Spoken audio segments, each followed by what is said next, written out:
You can listen back to the recording. Okay. Well, I'm gonna put my glasses back on for that. Yeah, I'll pull it up on the thing. Just let you know if you're having words. Doing the weird echo thing. Yeah. We've been down some stupid stuff that we were doing last week. All right.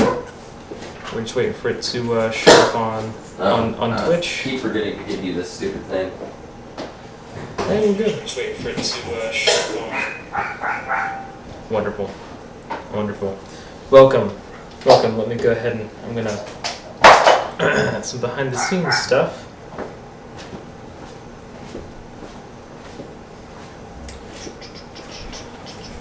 And we're streaming.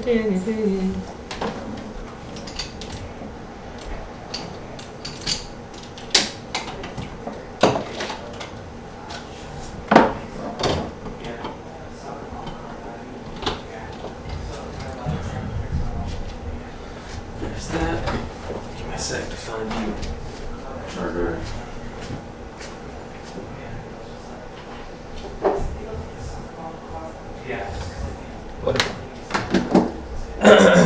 Welcome to, it's a little different.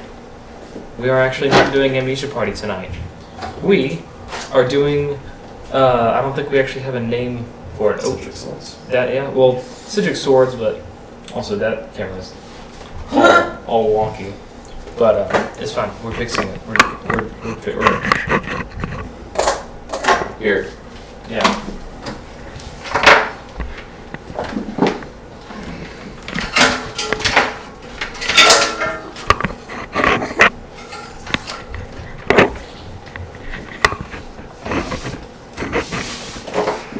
Cool.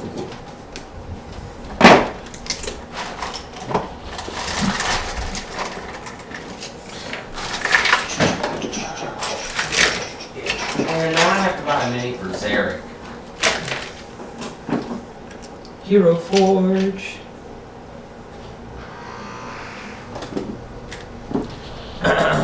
This is the third time I've introduced the stream. Welcome to the Legend of Cedric Swords. I guess we'll call it that. Legend of Cedric Swords. For now.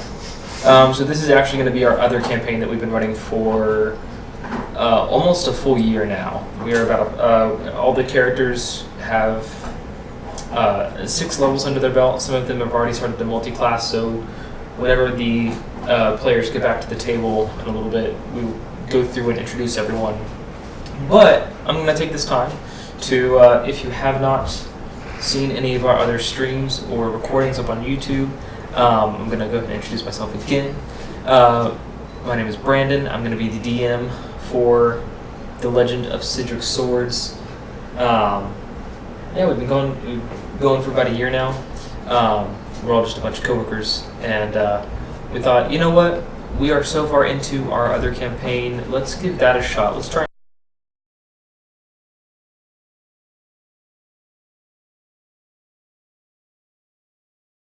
characters.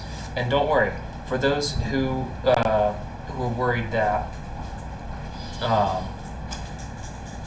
cool. Yeah, for those who are worried that we are gonna, catch y'all off guard and y'all are gonna be caught up to everything, I'm actually gonna read y'all a little synopsis of everything that has happened, and I'm gonna do it in dramatic fashion. Dramatic fashion. Yeah, dramatic. Yeah, because I can't. Dramatic reading. That's it. Yeah, it's a dramatic retelling of the legend of Cedric Swords. Shadowhorn. I forget that Zarek's last name. Shadowhorn. Edgelord Supreme. Ironically, the happiest Edgelord. He's actually a really nice guy if you get to know him. Cool. Yes. Buckle up. This is a little bit long, but it's okay. It's worth it. Trust me. This story began in the year 1423 FC, or Falling Day calendar, almost 1.5 millennia after the War of the Dragons left much of the island continent of Noros scarred. Along the western shores of Noros is the country of Paulist, vast and divided farmland split almost evenly in two by the Damara Mountains. In the eastern half of Paulist, the seat of power resides in Valley, the country's capital. King Lars Walderhall rules the empire with love and loyalty, and few have thought to usurp his hold. In steadfast allegiance, Lord Albert Halbrook takes seat in Finrir's Hold in the western country. With the unruly Lothainland to the north, ruled by an infighting array of lords and barons, the vibrant and ever-dangerous jungle land of Yeochan to the south, and the young dynasty of queens who rule Volterra to the east, Paulist is a land of seeming peace. On the 3rd of Krator, the 6th month of the year, a strange band of wanderers appeared at the crossroads northwest of Finrir's Hold, known as Sidric's Crossing. Among the troop was a simple, cloaked figure with a gaunt, white skin. Another was an elven man who held a dangerous look in his eye. A proud, green-scaled dragonborn walked beside them. From another fork came along a rather rotund elf with deep blue skin wearing a simple blue leotard to match. A tiefling walked beside him, blue of skin, and on her shoulders had a small mouse with white fur. And finally, a young Eladrin man with soft, jaunty gait found himself in an already interesting company. The large drow, Vladimir, entered what appeared to be a carnival tent and found a small woman with strange power. Briefly transported to another dimension, Vladimir felt his body cursed, and upon returning to the crossroads, noticed his rotund body morphed and chiseled into pure muscle, thus giving him a new quest to regain its previous form. After a moment to meet and exchange names, a heavy rainfall came upon them as bandits attacked the crossroads, hoping to rob the single house which served as a resting stop for the frequent caravans that passed through. Defending a man named Bilan Mastasi, they had little respite before a roaring pierced through the rain. Once again attempting to defend the crossroads, the effort proved futile as a fully grown dragon appeared.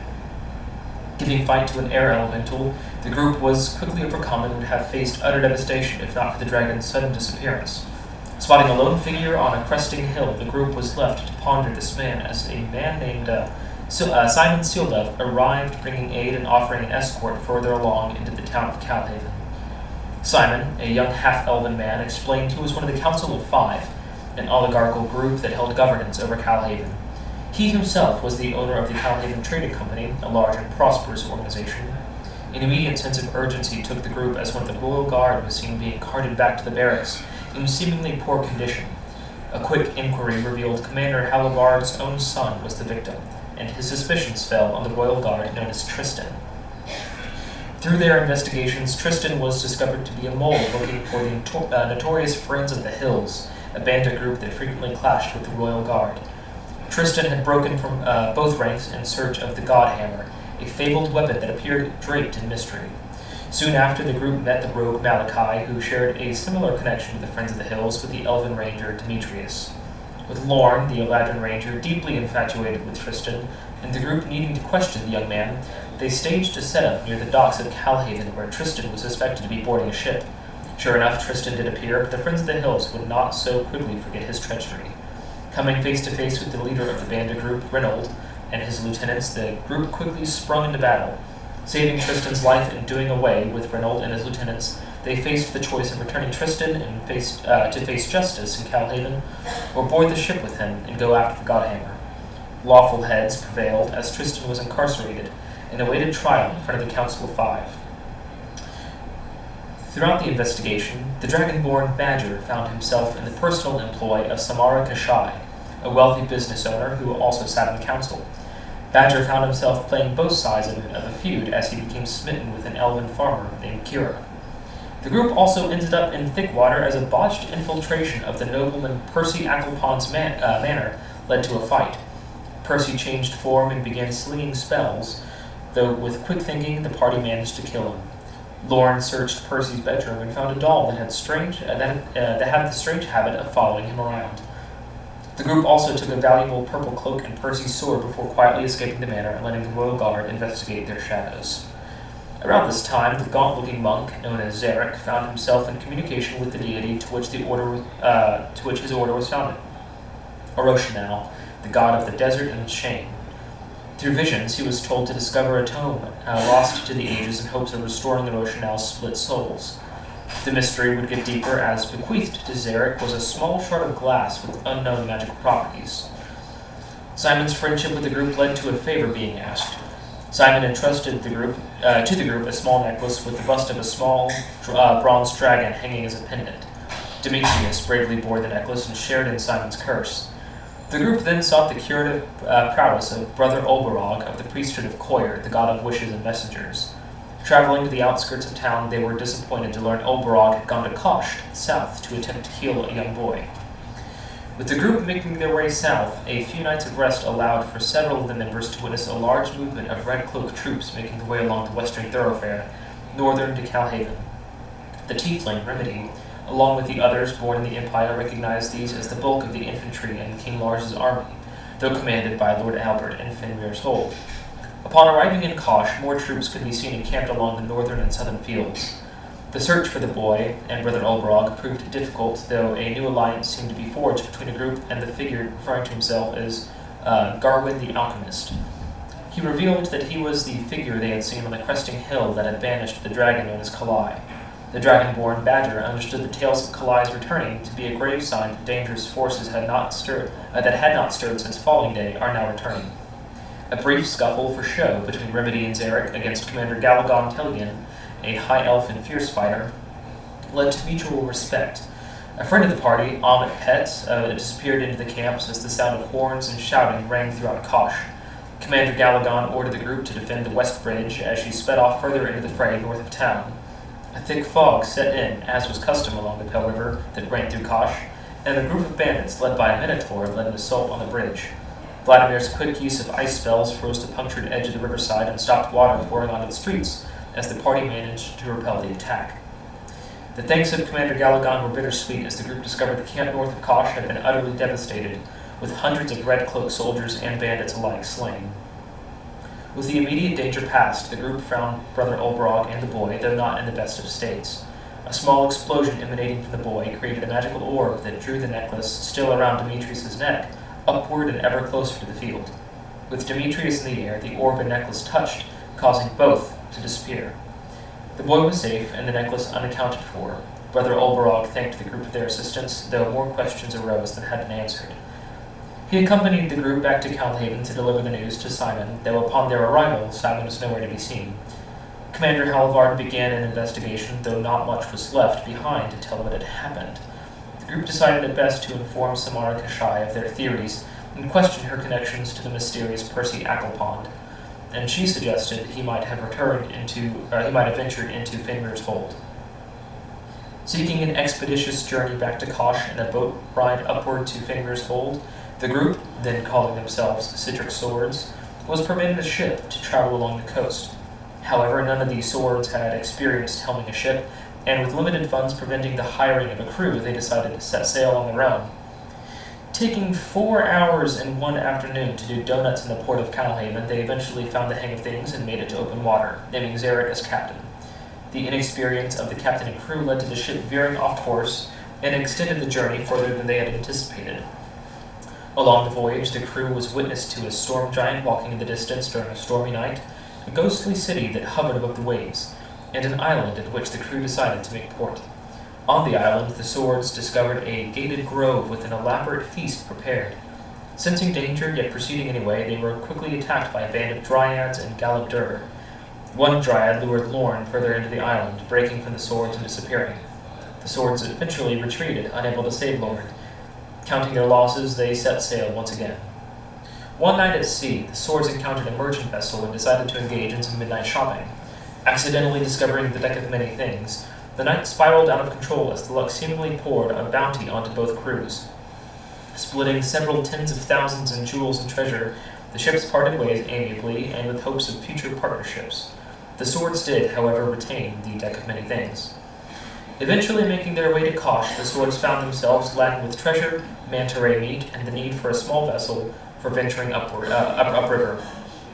In conversation with the irascible Warwick Tread, the swords entrusted their fortune would be well appraised upon their return from Fenrir's Hold, leaving the deck of many things in Warwick Tread's care. They hired 2 boys, Damien and Dominic, to act as riverboat guides as they made the next leg of their journey. The Pale River eventually led to a fork, and the swords opted for the northern fork, which grows more obscured and humid with fog. While making camp, Badger heard a voice speaking in Draconic. The swords hear this as well, but only a vicious snarling to them. With a smooth tongue, Badger discovers the voice belongs to the dragon Diatha, an adult green dragon. Diatha is an operative of Kalai, the lord of all dragons, and the same one who had attacked Cedric's Crossing almost 2 months ago. Badger's luck and charisma extend quite a bit, but the intent was always clear from the start. Diatha was sent to kill the swords. A battle ensues, nearly killing several of the swords, and altogether liquefying Damien and Dominic. A tactical error on Diatha's side leads to the swords ambushing and surrounding him, and Badger gets close enough to slice the dragon's head clean off. Keeping the dragon's heart and several scales as a trophy, the swords repair the boats and continue onward without a guide. Along the riverside, however, they spot a curious sight. Several hands, unattached to any visible appendages, begin poking themselves out from behind trees, keeping an eye or finger on the boats. Coming upon a waterfall, the swords are unable to push further on boat. The hands reappear, and a brief conversation with a mysterious voice beckons the swords into the surrounding forest. They are led to a hollowed-out tree which sits in a small clearing. Invited inside by the hands, the swords watch as they all come together and mold themselves into a shape of a small, rotund humanoid figure. Without a human face, the entity introduced itself as the Friendly King and tells jokes while offering refreshments. The strange joviality is interrupted by Remedy's mouse, now in bird form, watching the clearing become shadowy with an umbral force now present. Zarek and Remedy quickly go outside to investigate the umbral force and combat whatever was claiming control over Remedy's bird, only to find a smiley face hovering above them. Returning and informing the Friendly King of this, he grows distracted and asks the swords to leave. They eventually learn that this new entity is known as the Smiling King and is a much older and more powerful Fae than the Friendly King. A severely outmatched fight with 3 summoned Death Knights forces the swords to retreat, carrying their new acquaintances, Rick and Morty, further upriver. The Friendly King and Vladimir make a pact as a gesture of good faith. The Friendly King delivers the swords to the city walls of Fenrir's Hold. Once in the city, Remedy disappears into the mass hysteria to deal with personal matters as the swords search for someone with which they can exchange magical knowledge and equipment. Pointing in the direction of a building known as Lothrian's Tower, they enter to find a wild assortment of curios and baubles. Ascending the floors reveals more historical and intrinsically valuable items, and eventually they meet Lothrian himself. An old man in deep blue robes, he talks with Zarek about the origins of the tome he is searching for. Lothrian reveals he may have it, but it is somewhere upstairs. The swords enter the 4th floor of Lothrian's Tower to find an unnatural maze of rooms. Hearing the screams of a small boy, the swords rush to aid, moving through several rooms to find young Arthur Pennington. The swords are ambushed by a bone devil who Zarek believes could be his father. After a fight with the bone devil and 2 chain devils, they are assisted by the swift arrival of Rick and Garwin the Alchemist, who has been following the swords since they left Kosh. It is currently the 3rd of Snowcrest, 2 months after the beginning of the campaign. Snowfall begins to descend upon the city streets, and citizens worry about entering the winter months during a war. And that's kind of where we pick up. So, now we're just waiting for everyone else to come back to the table, and we'll be getting going in the next 5 minutes or so. So, I'll take a drink after that. That was a lot of shit.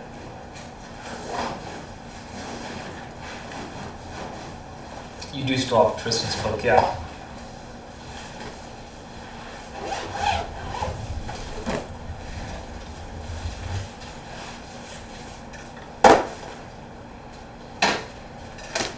Ale and Lutz. I like Ale and Lutz. It's a good name. Yeah. Yeah.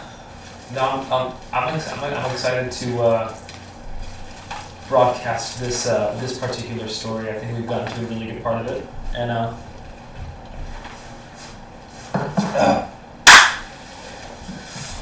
lot of talking I just did right there. I feel like I've only been like a part of this group, like if it's been months, but like in reality, like session wise, it only feels like maybe like 6 or 7 or so sessions or whatever. But like I can say like there have been generally like some really good moments where I'm like, people deserve like to see this content. Like it's There's been some really good moments. yeah. Like it catches it mid-air, like brings it back, literally like resets the timer. So for the hands. for the next Yeah. corner, I think that was one of the best parts of the entire campaign. Granted, Any sort of legion, like I'm a little bit biased, but Right. I especially like the whole bit with the dragon. I thought that was pretty good. But yeah, the Smiling King was probably is your drink in there? Is that your drink?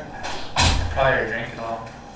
Is this? It's probably the Smiling King is arguably probably one of the most epic parts of like the campaign in general. As far as epic moments,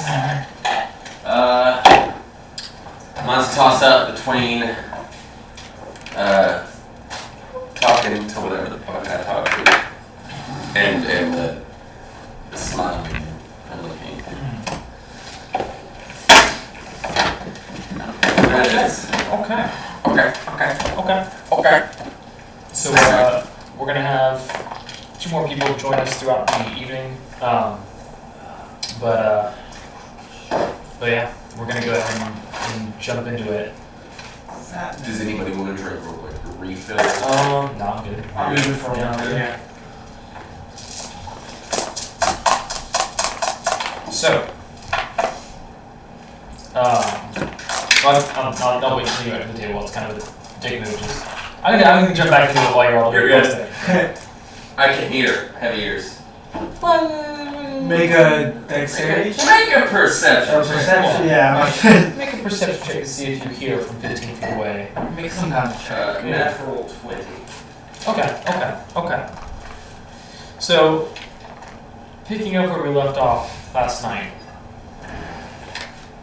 After the battle with the Bone Devil and the Chain Devils, with the assistance of the Alchemist and with Zarek and Vladimir dealing the final blows, the Bone Devil was banished, not necessarily killed, but banished for now, with the Chain Devils quickly following after. I'm gonna let you know right now. He ain't dead. That might be true. I can Nah, believe it. when devils are killed on the mortal plane, they're sent back to their plane. It's like monk shit. 101. I'll be even more pissed next time we see him. Oh Yeah, man, again. I'll tell you right now, he's gonna come for us. Devils like to hold grudges. As the room goes quiet after the din of battle, no longer can you hear the clinking of chains from the Chain Devils, and no longer can you hear the raking of cold bone across stonework. Now it is just a soft clink and shifting of armor as you watch the alchemist quickly tap his staff, reach up and pull across his chest, and he watches his plate mail shift back into rows and a staff. Thank you for the assistance, sir. You're welcome. Side note, I've been wanting to talk to you for a while. This rock. How do I use it? His fascination with this rock has not dropped him for so Just long. throw it at it. Throw it at the thing, and once it hits contact with the thing, it'll banish it.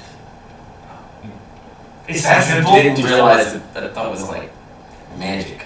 I mean, I guess it is. That's a bit disappointing, I'll be honest. I was expecting less Brutal? heat, more. More brutal? I think it's to perfect the device itself, but it is what it is, and it's worked for me so far. Well, we killed the dragon, so there's that. Really, It's great, right? I must admit I arrived a little bit late on the scene, but I noticed that you seem to have disappeared after that. Forgive me, but I've been following you. A little weird, but for how long? I imagine since we left Kosh. Is this true? Did you follow us on the ocean? When were you on the ocean? Oh, I guess that was on the way to Kosh. I don't know. Yeah. After I saw you return to Kosh, I thought these people are heading headfirst into danger, and they have a very powerful item. I would hate to see it misplaced or misused. What item would that be? What's the Does it A sound stone. what the heck is it? Stone. It's the Not- the not stone. Sorry. Well, but That's what I was thank you for saving us. Good assist. This wasn't very much appreciated. Here's a gold for your troubles. Oh man. I do not need it. He doesn't even move. He just kind of has his arms crossed, and he's it's just like We're looking for something here. Could use your eagle eyes. my eyes are old, but I will do my best. Book. Yay big. It might drip sand. I realize how psychotic that is.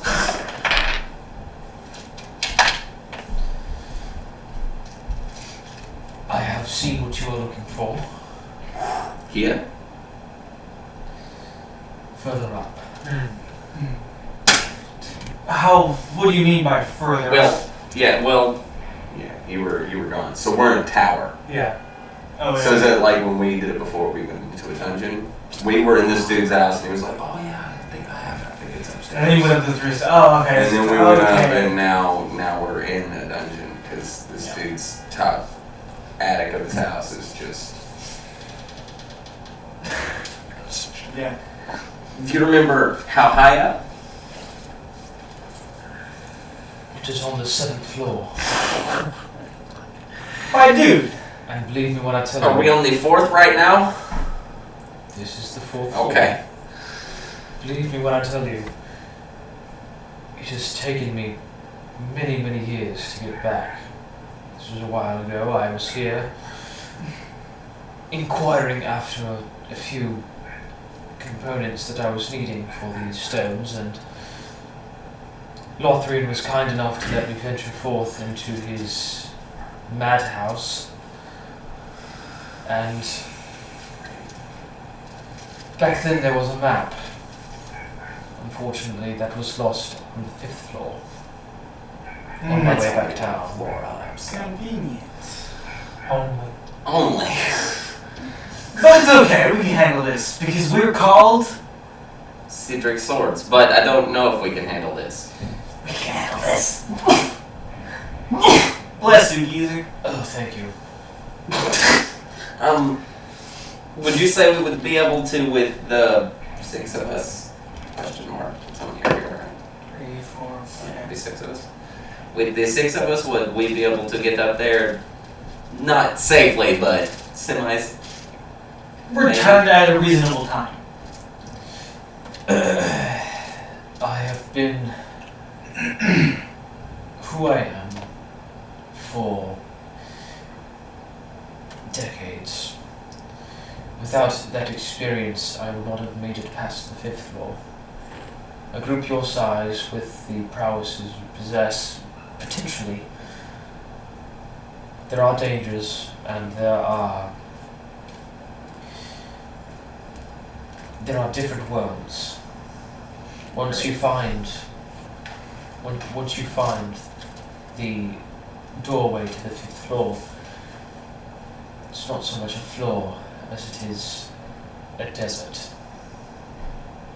Vast and expansive desert. Sounds boring. It is quite boring. And Lothrian had told me to look for the jungle, and I was wandering in the desert for about 3 weeks. Nothing to eat, nothing to drink. Eventually I found my way. Could you maybe tell us what way? No, I don't believe I could. Awesome. It's a maze. Have you ever been in the middle of a desert? No, because it was in the desert, buddy. Exactly. Nothing's there. Nothing is there. There are no landmarks, everything changes.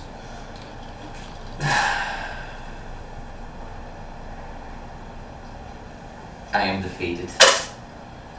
We can go downstairs.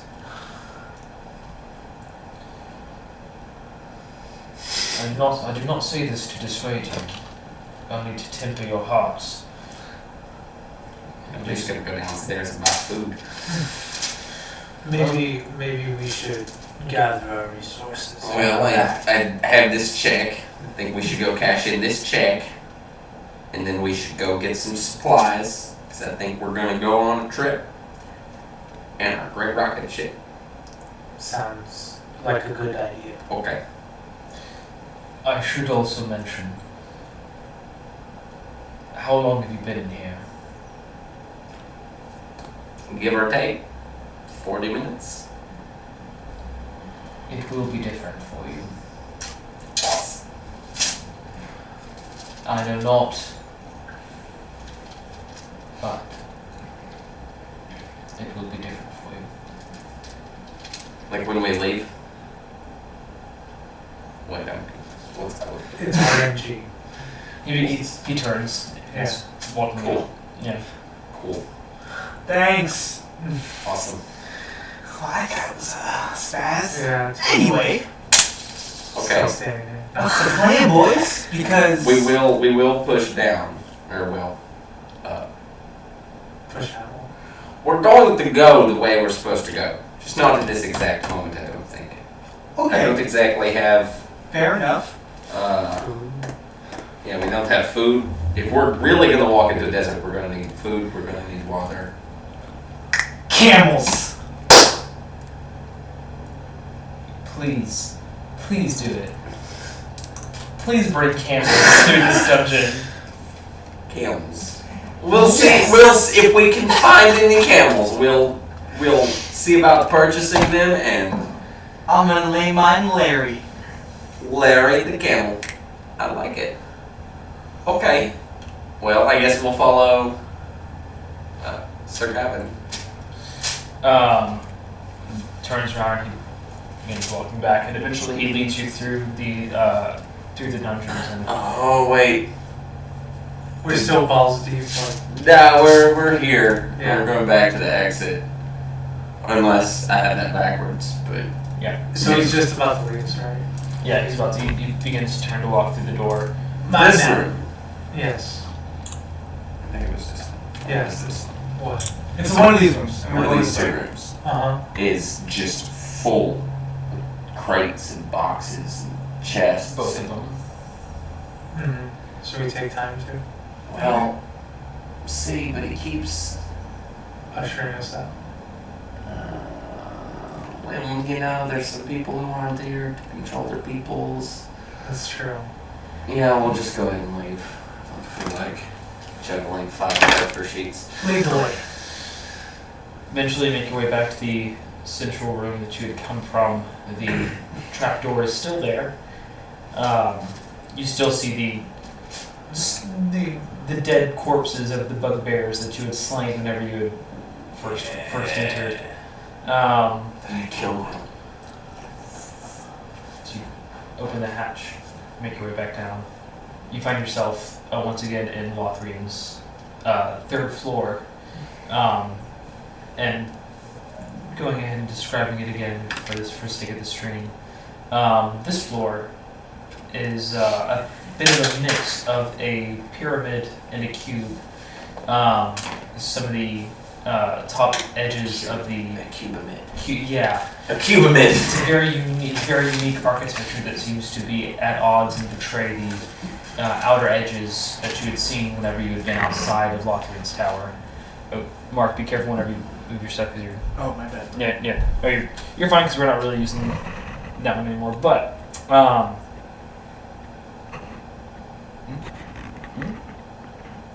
I'm gonna just move it out of the spell. yeah, Sorry, chat. This thing's that's in the chat. Actually, no, actually, I have to put it there so it stays. It's filled with slurs now.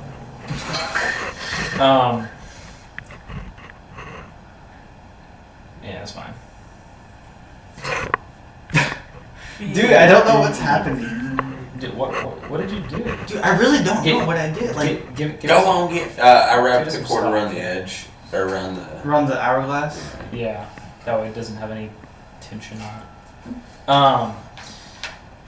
You find your way back to the 3rd floor, and all the same relics are there, and Lothrian is actually there at the bottom of the ladder, looking up. Arthur Pennington there as well, the young boy whom you had saved from the devils in that last room. He appears to have a different tunic on than you had seen prior. Prior, he had a kind of a white and blue tunic with silver fastenings. Now it seems to be in a almost all red garb, a little bit of a gambeson-looking garb, and he has a small short sword attached on his side. Lothrian looks just the same deep blue robes, incredibly long to the floor hair, silvery. Where did you get those clothes? I put them on. In like the 5 minutes we were gone? We're gone for 2 days. Okay. We were a bit worried. We thought we'd have to come up and get you. 2 days, you said? Since he dropped me off.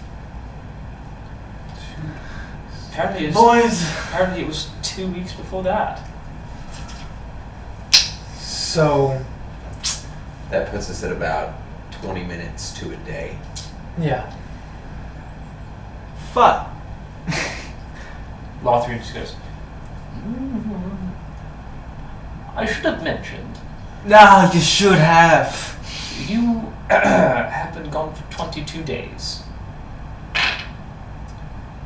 I'm sorry? Are you? I should have mentioned. Well, you see, time for me is different. I am old. God, I want to punch this man, but I'm not going to. He just gives you the biggest grin. Okay. Did you find it? Really want to punch The him book? now? Yes. Did you find No, it? Did you have it's like 3 floors up. Oh, and as everyone comes down, he notices. Carwin, I didn't see you go up there. How are you doing? And Carwin just fine. But they don't talk about it. Not with you. And Garwin Just kind of leaves. storms past and he leaves. Well, he's a cheery fellow, lovely man. We're good friends. Oh, Very good friends, yes. Yes. Well, Wonderful buddies. we Charles. found the boy. Compatriots, even. Yeah, I'm sorry, you were saying. The boy. Yes. We found him Right for you. here. Good boy, Pats Arthur said. We're gonna come back at some point. Please to go do. up there again. If that's cool. Yes, that would be lovely. Oh, would it? I bet it would. It would be, yes. Okay. We could have a picnic. Oh, I Well, believe you know. one of them up there is a beautiful meadow. Well, I've heard that the next With one up is a big old flowers. desert. Maybe. no, it is. It's not a maybe. No, it is. Well, Well, I if think maybe what after that it's a meadow. But it doesn't help us, man. okay. Is there any way that you can counteract the time difference? No. Okay. Persuasion, or what's it called? Check. Insight check. Insight check. Go ahead and make an insight check. Ooh, plus 4. Not one. Oh man, that +4 really showed me the clutch right there. Good. God. Good. No. Dude, put that in chat. He seems to be pretty forthright with information. Trusty. That was funny as Well, we'll be back at some point, good sir. You know, one more time, Have a please. great day. I can't tell if he's being facetious or not. Are you being facetious?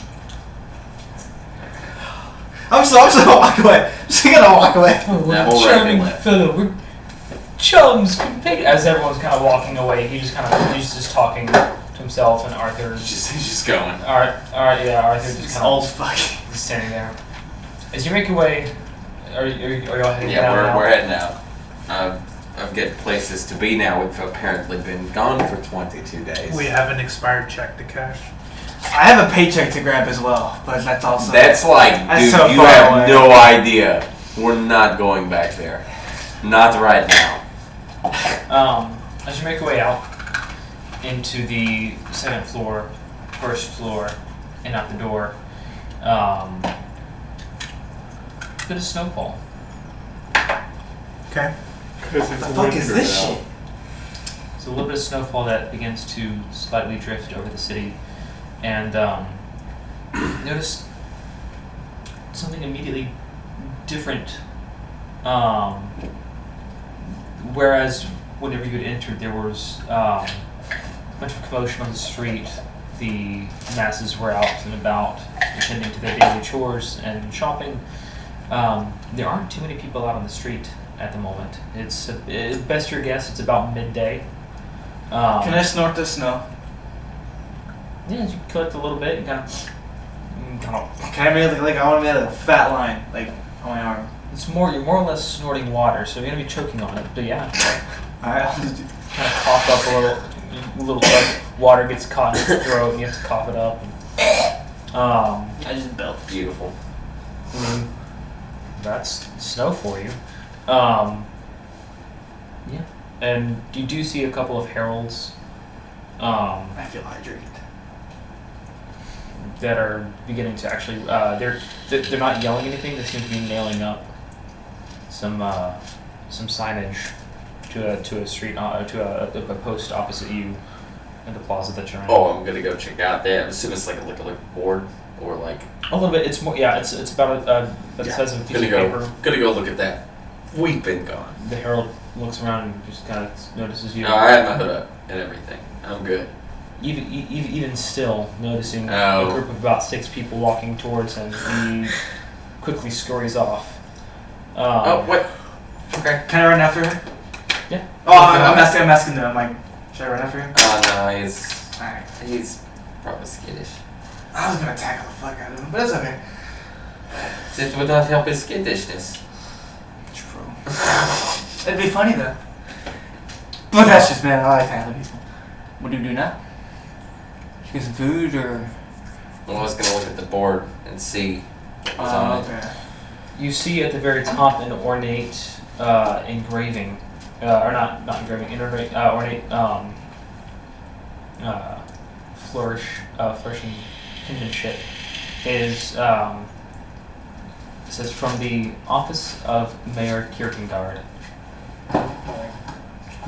The first of the mayoral decrees. Decree the first. No magic is to be cast in the streets. Decree the second. Just look at Vladimir.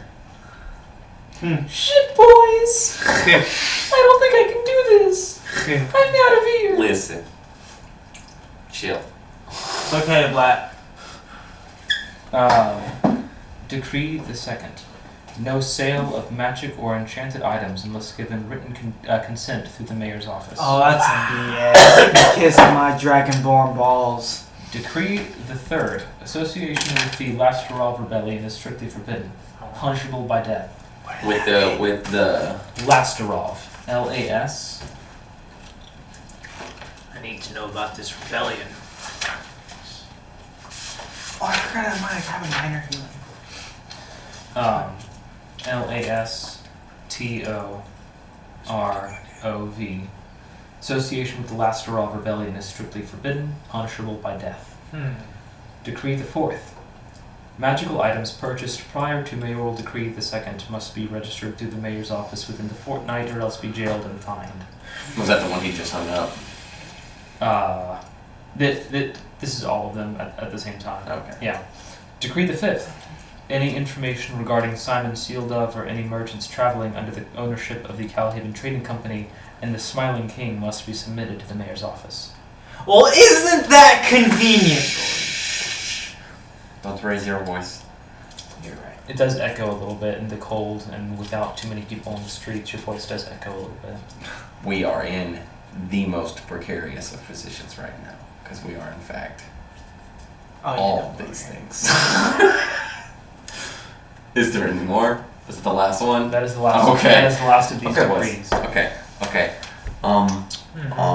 Mm-hmm. Last off. Let's Yes. not forget. Let's, We should probably go find those people.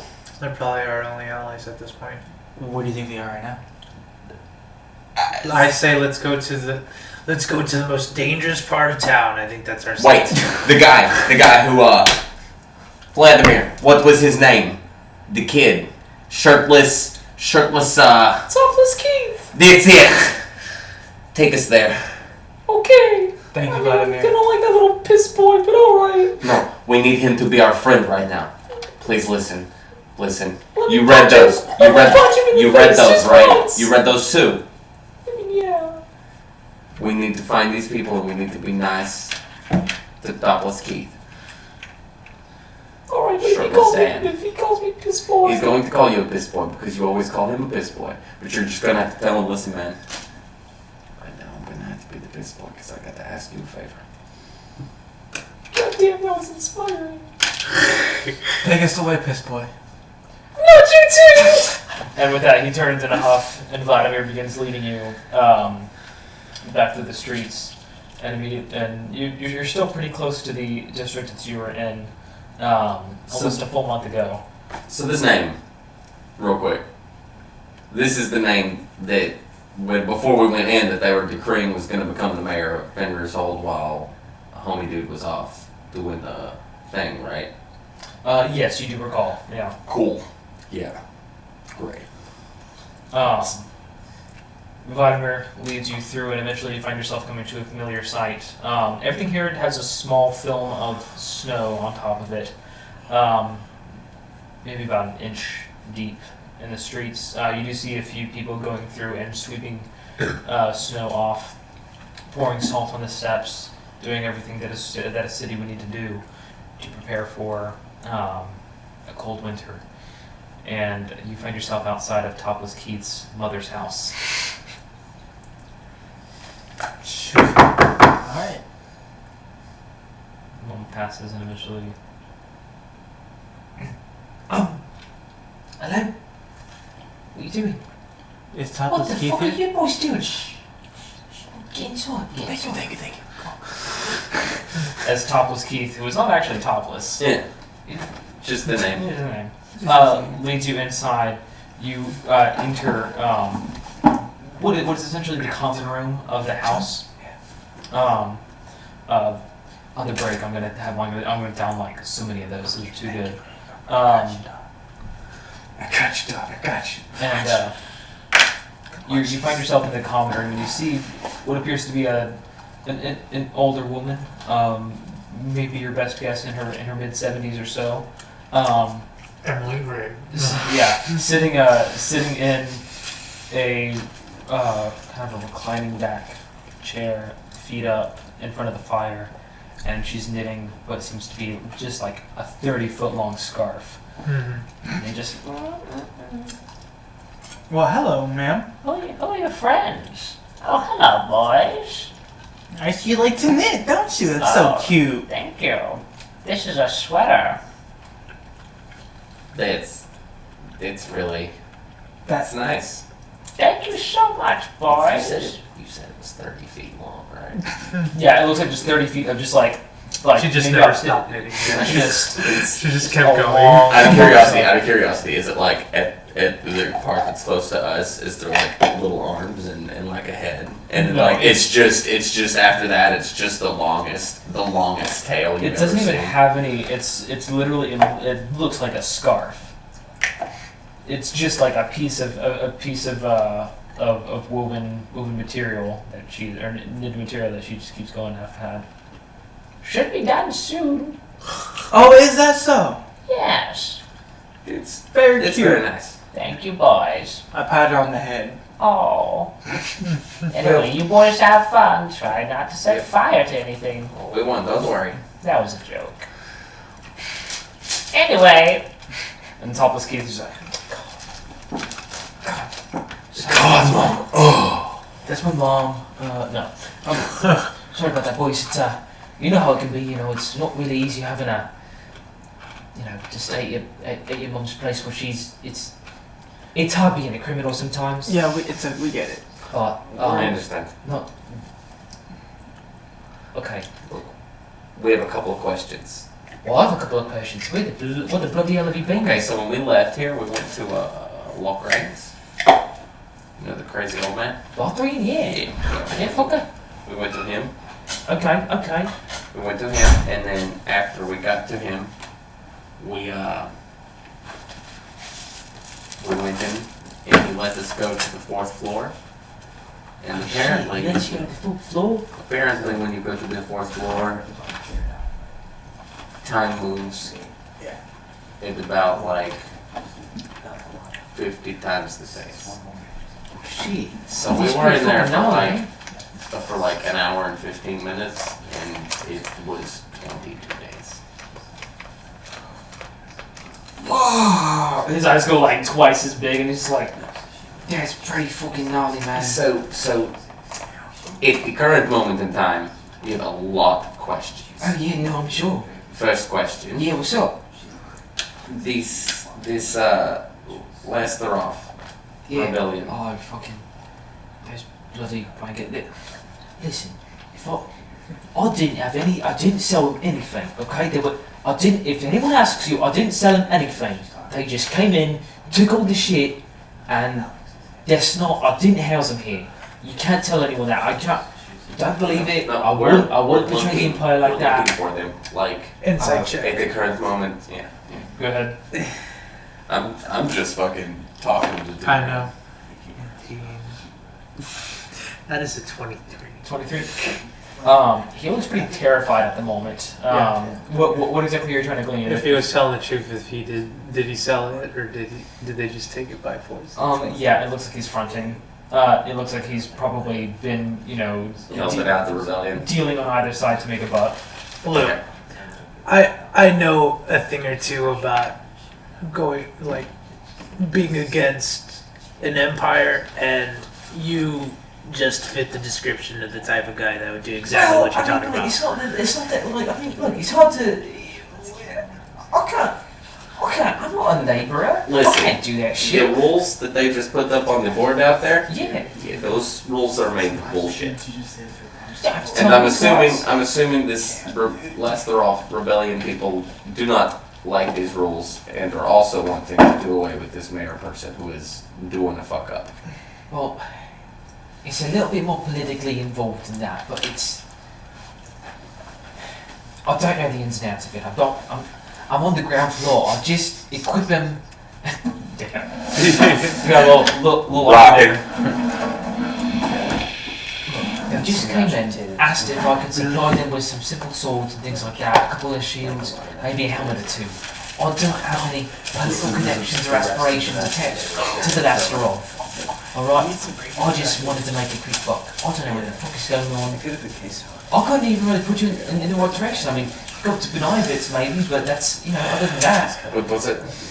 Benivitz.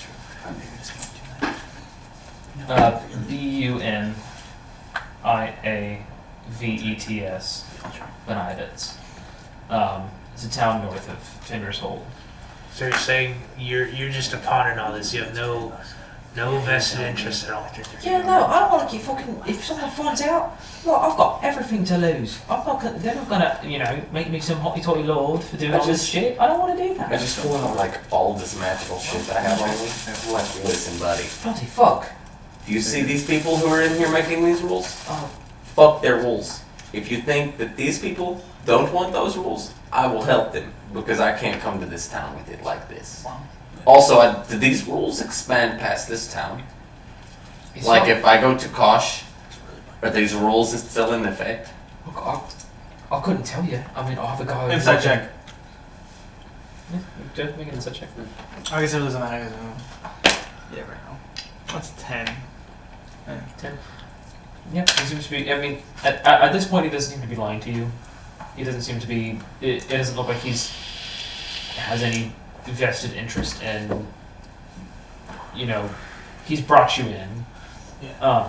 So he really is So he victim of was out there and- circumstance. Yeah. Yeah, man. Look, I mean, you can go to court, and I'm sure there's probably a lot of. The thing is, the fires there have gotten a little bit out of control, and that's. The Red Cloaks are doing the best they can, They probably have, enacted some sort of martial law, but it's. Tell me, in the past 22 days, what exactly has happened in Kaj? What has happened in Calhaven? Why is Simon wanted? Simon. You know Simon? Yes, we know Simon. We know Simon to be a pretty okay person. I mean, I think he's just. He housed and fed us all for Weeks. months. Yeah. I mean, here's the thing. Y'all want to hear my theory? Okay, Yeah. you can tell us your theory, but then I would like to know what happens. You know. Well, okay. So I don't really know how Simon connects in all of this. People are just kind of. One day, maybe about 2 weeks back, people started putting signs up, asking where he is. All right. Someone approaches me. All right. One of the guards. He comes up and he asks me, "Hey, I know you have connections with people. You talking to Simon Sealdove in Calhaven?" I'm like, "No, I ain't talking to him. I talked to a couple of his, traders. They come in from time to time. He's got a trading company up there, and yeah, I think they're trying to pin something on. Because Depending on what on him. there's a bunch of fires happening. People can't put them out. Up in Like massive fires? Or? yeah, Are they magical? Well, if they're I'm not being able to Dragon? put them out, that mean maybe. I'm pretty sure that there's some sort of Well- magic behind it. But here's the thing. I didn't think Simon had anything like that in him. I mean, he's a trading guy, right? He's not some sort of like bloody powerful mage, is he? Not from what we've seen of him. Samara was. Who the fuck? Who the That fuck? would be that would be Simon's biggest competition in Calhaven. And I was her boss. Or I was You were working her for boss. her. I was working for her, sorry. Oh, I mean, that makes some sense. But this, More sense, mate. yeah. What? No, I mean, does she have like a trading company too? What the fuck is she interested in it for? What's her in? No, I don't think any of us ever stopped to ask that. She was a powerful woman. She had, she owned half the town. Yeah. Simon owned the other half. And Simon owned the other half. They had a lot of beef with that. Last time I saw her was. Do y'all remember? It was God, it was long ago. at this point now, 4 months back, Really? 3 months back. Last time you saw her was before we got on the boat. The boat. Oh, I'm trying to think. I forgot what she was doing. And she had fled Calhaven. You can make a history check if you'd like to try and History recall. check. Okay. Yeah. Damn, -1, dude. I'm dumb. It's a 9. No. Fighter. We're not. Yeah, sure. I mean, she was the one who gave you the boat, but other than that, you can't really Yeah, recall. the last thing y'all did was pretty much negotiate that. But Yeah, you can't really recall what else. That was a long What time ago. what her plans were. We didn't negotiate that boat. you kind of did. No, we didn't. We fucking took it because she Yeah. was gonna be like, "It's gonna cost you this amount of money," and I'm like, "Simon already gave us this boat." Like, I remember Simon giving us the boat, and then she was like, "Oh," and then we promptly walked out of her house, and then fucking took the boat. We are the worst fucking people. Yeah. Okay. But So we've been gone for 22 days now. This is to catch you up. We've been gone for 22 days. In the time that we were in the dungeon, 22 days passed. We've come out. It is martial law. Like You can't sell magical items. If you own magical items and they're not registered to the city, they will be confiscated and you will be arrested. Anybody who is known associates or has talked to Simon will be arrested. I feel like we should overthrow the government. You know, I've read a lot of books, and all of them point to Epstein not killing himself. So yeah, Let's do it. let's get it. Now, before we do that, there's the Our main objective. Lasteroff Rebellion. If you're associated with them, you'll also be killed. So I imagine they also want to throw down the government. So we should find them. We should find And the only thing we have is bun invites. That's what bun invites. My notes are the scrawlings of a madman. But Benaya bits, but Bun invites. bun invites. Want a bun invite? You want to come? that would be. Will. So. Got a map. Yeah. The area? Cool. I mean, yeah. I've got to go like find it. Give me a second. I've got to go dig through his trunk. But yeah, I think I've got something. What do we do? Well, if we're gonna go get that book, gotta think of a way. The book goes on the back burner right now, boy. We go back in there, we might come back out, and it's the fucking apocalypse. True. We went in for an hour, came out, and fucking it's martial law. Yeah. This problem has to get taken care of now. Well, what do we like? What do we do? Whatever, we go back to Calhaven. Do you No. reckon- So we can either go to Buenavides, whatever, I don't fucking know. We can go to that town where they said the Lasteroff Rebellion might be. Okay. Or, if we all want to die, we can just march in the front door. I don't know, boys. It's kind of tough to say. I don't really have another. Our best chances are to pull as many resources as we can in our favor.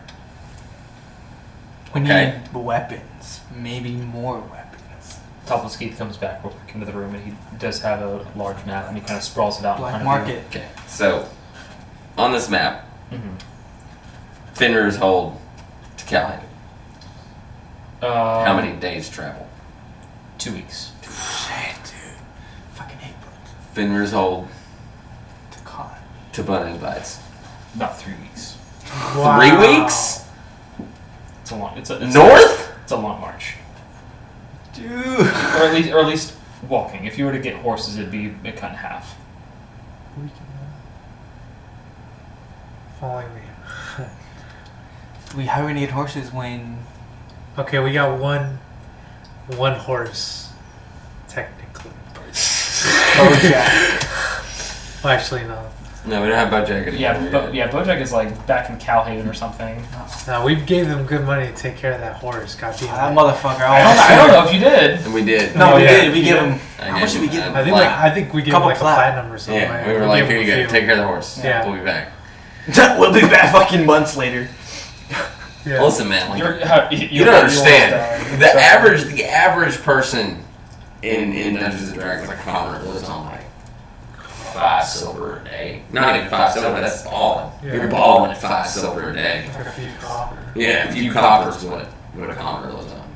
Fucking 25 copper. Yeah. Some bread. Some Some maybe beer. We're balling.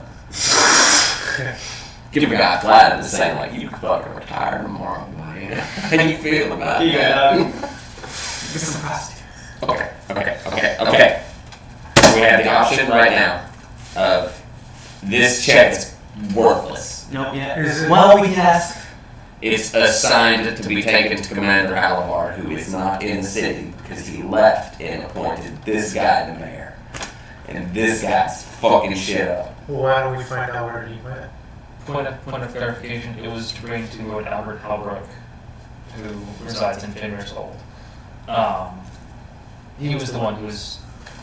But he left, right? Yeah, he left anyways. Lord Albert, that's it. Commander Halavar's the one who wrote it to us. Do you know where Holbrook went? Yeah, he took all those troops and he went up to the Benogavitz. How far is that? 3 weeks. Yeah. All roads point. We To have Benogavitz. so let's get places. What are you trying to do? What do you think? I just love that it's ever like this. Yeah. It says that we saved an entire city. We're gonna take it up to the mayor's office. No. That's illegal for us, dude. We'd get arrested. Listen, boys. Have you never done We're men. Listen, you hold your fucking shit. Just and then you take my hand up. I can't do corporate work. go, I mean, you just hold up. And he kind of like Just keep that right there. And we'll be okay. Would you like to go cash it on our behalf? He's not gonna pass for Citrix Swords. Give me 1 second. I could fucking dress myself up, alright? I can clean up. If you're gonna help me clean up, I can go cash a check for you today. I told you to use Hell's What can I Keys. do? I'll do it for you. Will you focus? No, I mean, I have actually. I mean, you know, talked to a couple of gold for a bit. I mean, like, We'll give you 25. you know, I mean, that's. I'll just give you a platinum straight up. Just look at him. Whoa! It's like one platinum. Wow!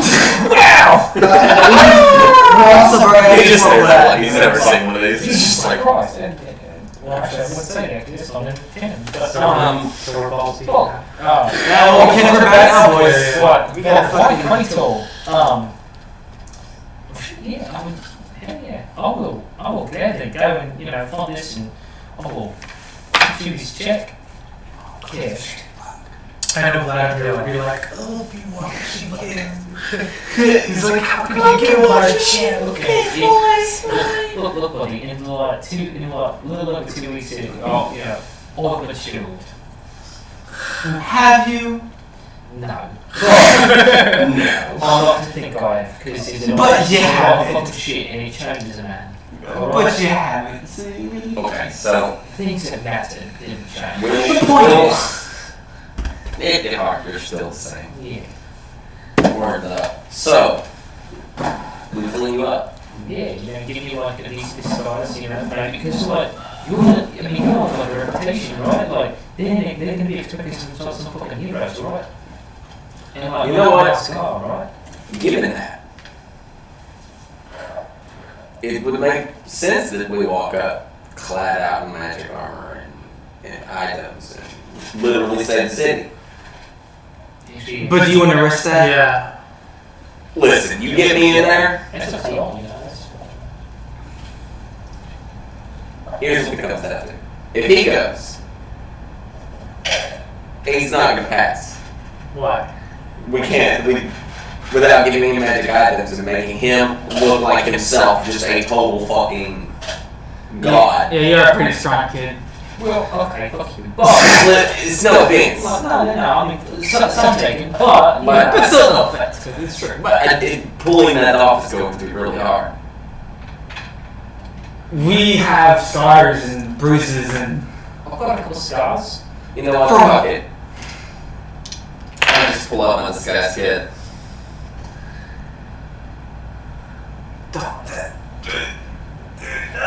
Make him look like Demetrius. No! 18, finishing with it. So. Well, it's like.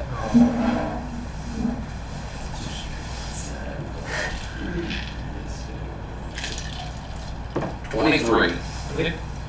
You are able to make him look like a pretty convincing elven figure, bearing some of the same facial features as Demetrius. Definitely a little bit different proportion-wise. Some of the facial structuring is a little bit different, but it looks remarkably like Demetrius. Well, I said, give him some clothes, some armor or something, and I could go and catch this thing right after. Wait. Oh no, I mean, Well, here's the problem on that. Yeah, you brought up a very valid point. He did. He's a wanted man, so this is pointless. oh shit, you wanted? How much? How much was it? Like 5,000. What do you want? Like, it was like 5,000. It was What did he do? It wasn't platinum, but it was still a pretty decent amount. Like he sold.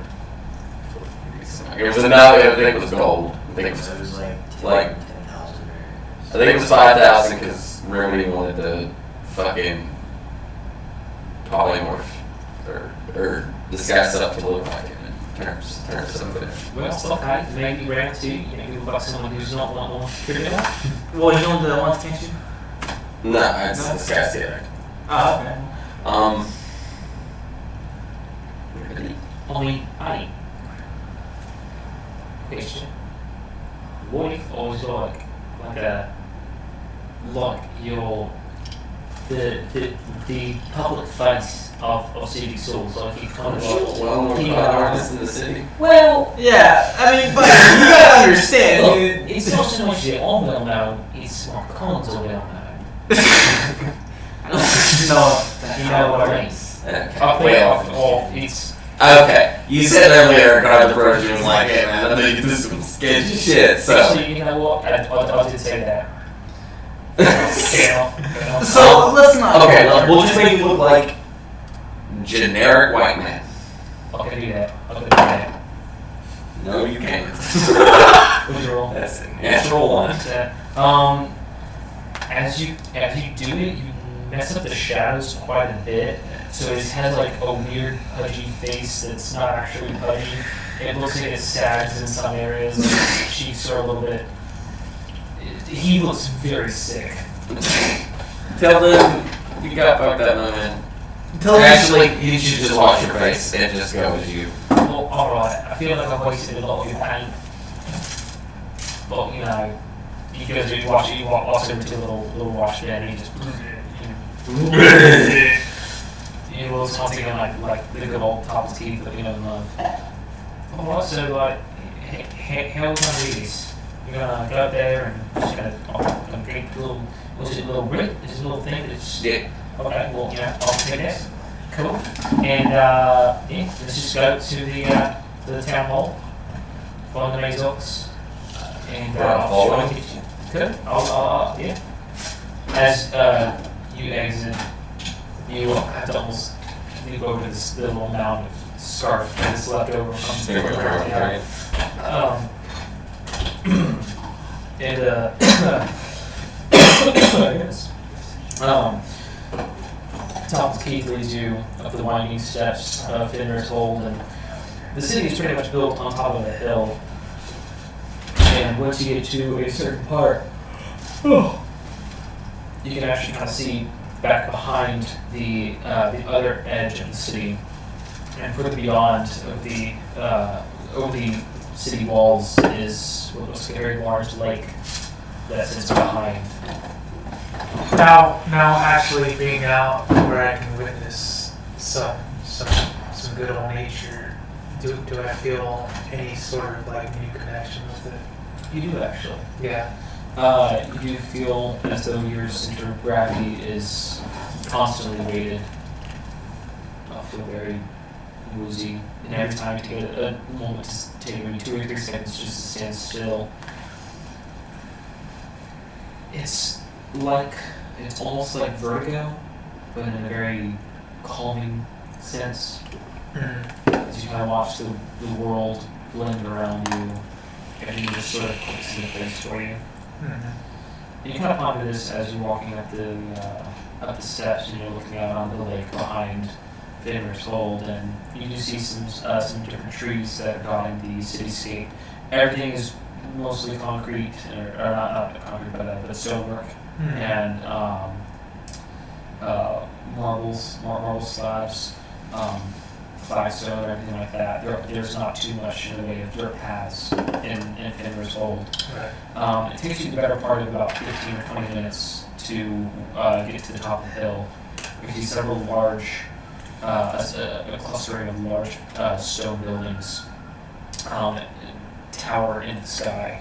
One in particular is a very ornate roof that has it's slanted, coming to a point in the middle of the ridge that extends throughout the length of the building, with a very large octagonal tower that stands at the very forefront of the building. And there is another small wall that is extended and built up around this upper district.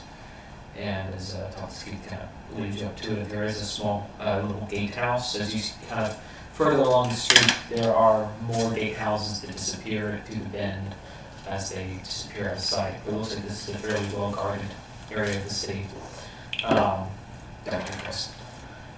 This is pretty simple routine stuff. We've got business with the mayor's office, trying to, talk about,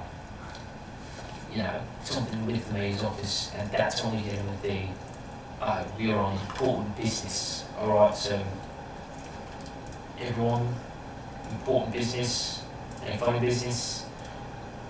I've already put up all the magic stuff, like, Yeah. We're very basic. Oh, wait, adventuring go gear. ahead and everyone make a stealth check. I'll say with advantage because you would have been very careful in hiding the magic items that you would have had. Dude, One. 25. Yeah. So 27. Jeez. The both of you are very adeptly. You picked the lowest one, right? Okay. Highest. So 19. You were pretty able to hide everything that is magical. 19. 19? Oh, yes. We'll call that a group success. Dude, that really wasn't. Rick got an 8. A group success. I should roll for Vladimir too. Yeah, might as well. If he gets a natural one. Well, He might not. he got 9 plus. Well, I Yeah. got a sheet. Hold on. I think I messaged it.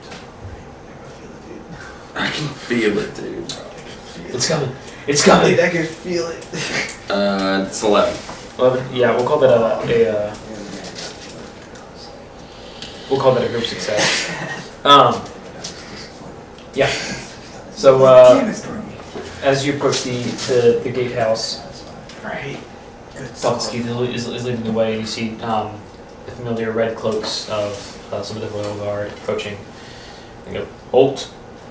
Oh, don't worry, guys. We're friends. We're loyal citizens, loyal to King Lars, Lord Albert Holbrook, and the mayor himself. And we have some business to talk to the mayor about. Oh, what's your business?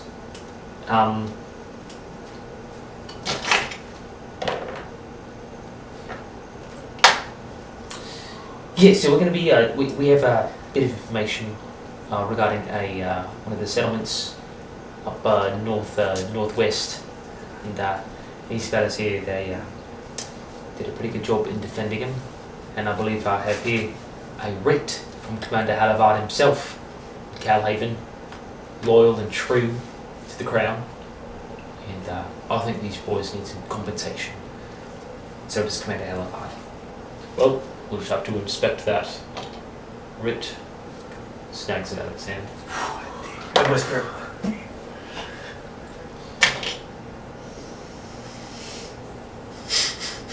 I hope you just rolled a perception check. I heard him say, but No, I really hope you didn't do this. Alright. No funny business. Yes, sir. You want us to turn the curfews out as well, right? Yes, sir. On before dark. Of course. Wouldn't do otherwise. Thank you. Yes, sir. Thank you. Yes, sir. Anyway, go in. And he Yes, opens sir. the gate and shovels you in. You'll get a couple of feet past and Toplowski turns around and just goes all the way and goes like, oh, got this. Not even sweating it, bro. We're just in the belly of the beast. Let's poke it. No, I'm just kidding. You find yourself in a very ornately decorated plaza. Several trees, and you begin to feel a little bit more at home in this, where there's more foliage that has been intended to decorate and establish hierarchy. Different flowers are blooming. It looks like a lot of the flowers that would be blooming actually are currently in the process of dying as it's getting closer to winter. Mhm. Some of the trees have lost their leaves, but some of them are retaining their leaves. They're more evergreen. And you see that octagonal building looming above you. It's probably about 200 or so feet tall. And there's another small squad of guards who, noticing you approaching, kind of and seeing from the gatehouse some waving motions, and they wave you inside, and soon enough you find yourself, hey guys, so this is the mayor's office. Keep it cool. But I'm sure. I mean, Okay, good. I've like actually never been in here, so So I'm a little you bit be freaking cool. out. Yeah, a little bit, Cool.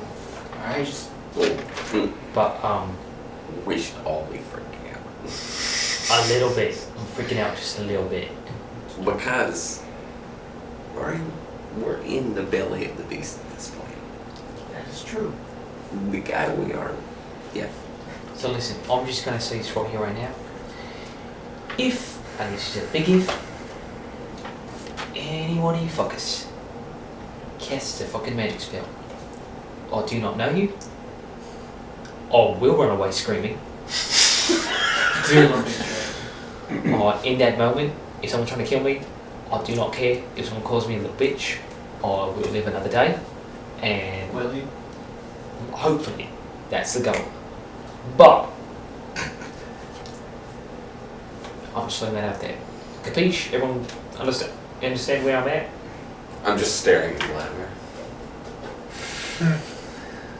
How you doing over there, piece boy? Kind of like prodding him. Oh, I really want to cast a spell. Vladimir, swear to God. Alright. Now his office is at the end of the hall. You guys take this. Go in there. He's a little bitch, I told you guys. I've got some business to attend to. What business do you have to attend to? Oh wait. No. No, he's- no. He's gonna go No, to some catch. we're I'm gonna intimidate him. I'm gonna tell him to say, you can see your ass right here. Yeah, make an intimidation check. Plus 5. 18. 18? Kind of.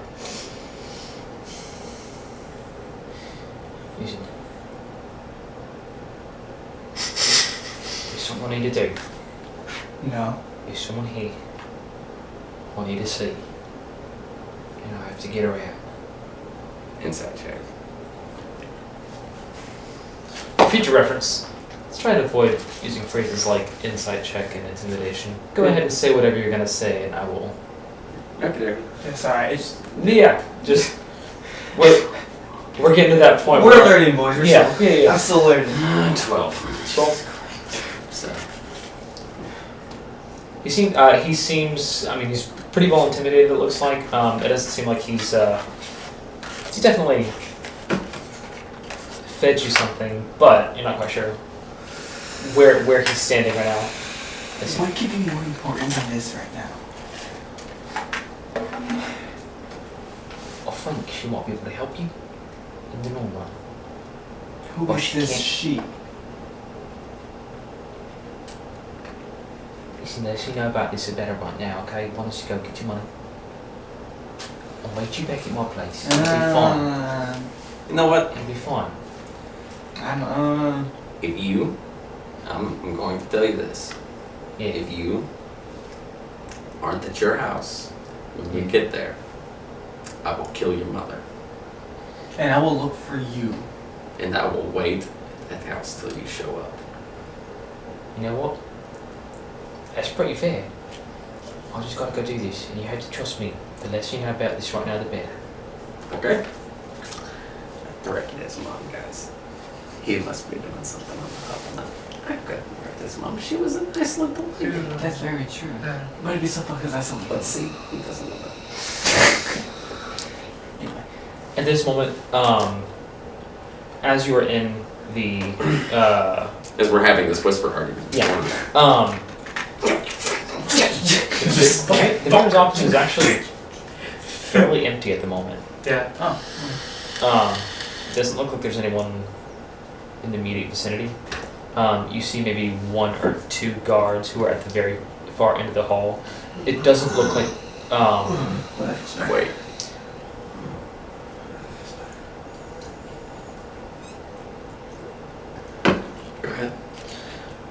There are 2 guards who are standing at the end of the hall, and the entire chamber is maybe about 80 or 90 feet long by about 40 or 50 feet wide.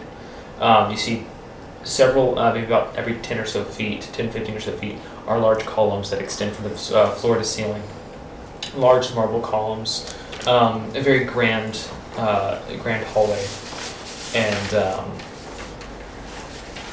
you watch as Topless Keith kind of darts off and begins walking off to the left side, hiding in it. And as he kind of dips behind one of the columns, you hear a ka-churr, ka-churr, and he's no longer in the main chamber. Which leaves the rest of you in the main chamber, walking towards the end of the hallway. The 2 guards see you approaching. Mm-hmm. Hello there, good day, gentle citizens. Hello, sir. How are you doing today? I'm doing well, I'm doing well. What business do we have for the mayor's office today? You see this man is, he seems to be a little bit more of a seasoned guard. He's maybe about his mid-50s or so, kind of graying hair. He's got some salt and pepper in his beard. Still pretty bulky. Looks like he fills out his armor pretty well. Well, we have this writ. Wonderful. Do you mind to take a look at that? Go ahead. Commander Halivard. Oh, he's a wonderful fellow. How's you doing? Was doing fine when we last saw him. Good. Well, this seems to be. You've gotten this far. Yeah. I'll go ahead and escort you in, and you can have a conversation with the mayor. If you don't mind, tight security. I'm gonna have to stand in the corner and watch. But No problem. yeah, you go and take that. You can just present that to him whenever I lead you in, and he turns around and he opens the door. Inside is a very warm looking. It actually kind of reminds you of Simon's office back in Calhaven.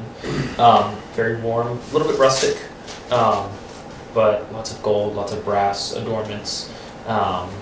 You see there's a small hearth off to the right side of the room, and a small U-shaped arrangement of couches and comfortable chairs.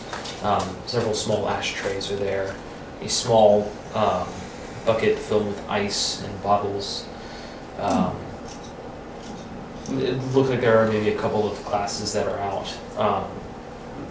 And at the end is a very large wooden desk, maybe about 8 or 9 feet wide, sorry, 8 or 9 feet long, and maybe about 3 feet wide.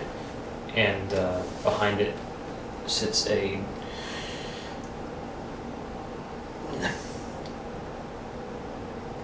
It's curious. It's hard to tell how old he is. He's an elf, an elven man. Looks like he's maybe about middle age for elven, so probably about 250 years old. Very short, blonde hair in pretty tight waves. He does sport a thin mustache and a goatee as well that kind of extends maybe 3 or 4 inches down past his neck. That's the show you see. Sorry, Brian. He's currently writing on his desk, and as he hears the door open, Jeremy, thank you for letting these people in. Yes, how can I help you today? You said your business with the mayor's office. We have this writ. Commander Halivard. Wonderful. Bring it over. Let me take a look at it. Thank you. Commander Halivard. Yes, sir. Good night. Says you ought to be paid a sum of 15,000 gold. It's very nice. Thought you said it was 20. That's a funny joke right there. I like you. Wonderful. This looks like it's dated sometime about 3 months ago. We got hung up for a bit. We lost in the woods on the way here. Our boats. This is a bad time. Really? What happened? Well, there was. We fell asleep on the boat and we lost track. You know, takes time. Well, that can sometimes happen to you. It is a wonderful countryside, So so... it was beautiful. I'll give it that. I agree. Well, actually, Jeremy, if you don't mind, come here, please. Mayor hands the writ to the middle-aged guard. Would you mind taking this down to the treasury for me real quick? Get this all squared away. We should be able to get them a cart outside. Put it in the cart for them. That should be, is that okay? Will we set it in the cart for you? It should work fine. Wonderful. Well, please take care of this. Do take care of this, Jeremy. If you don't mind, I don't get a chance to really talk to too many adventurers. I'd love to, we'd like to, gentlemen, so you'd saved Calhaven from an attack. Whatever happened to her? Well, It was some time ago. it was ways back, and if I remember correctly, it was some bandits with some minotaurs. Oh, really? I think they said they were who were they fighting for? I think it was the Smiling King. Really? But we stopped the attack, but It is good of you to do. I'm sure you've heard all of my decrees. well, I was looking at them earlier today. I like what you've done with the town. Made it. It's not by choice. Oh, what's happening? Well, the Lasterovs have committed the highest form of treason to King Lars and are taking up refuge in Lafayne to the north. Left. All their money and everything gone in an instant. So I've been left to rebuild and, well, they're not very kind to those who do not practice in the ways of magic arts, and I myself have been known to dabble, and I myself have a few items in my own possession. And he kind of pulls a little necklace up. Looks like it has a small, it's a small bear paw, but it's in a little gold and silver design. It's kind of hanging around his neck, and well, I hate to do it, but sometimes regulation helps with reconstruction.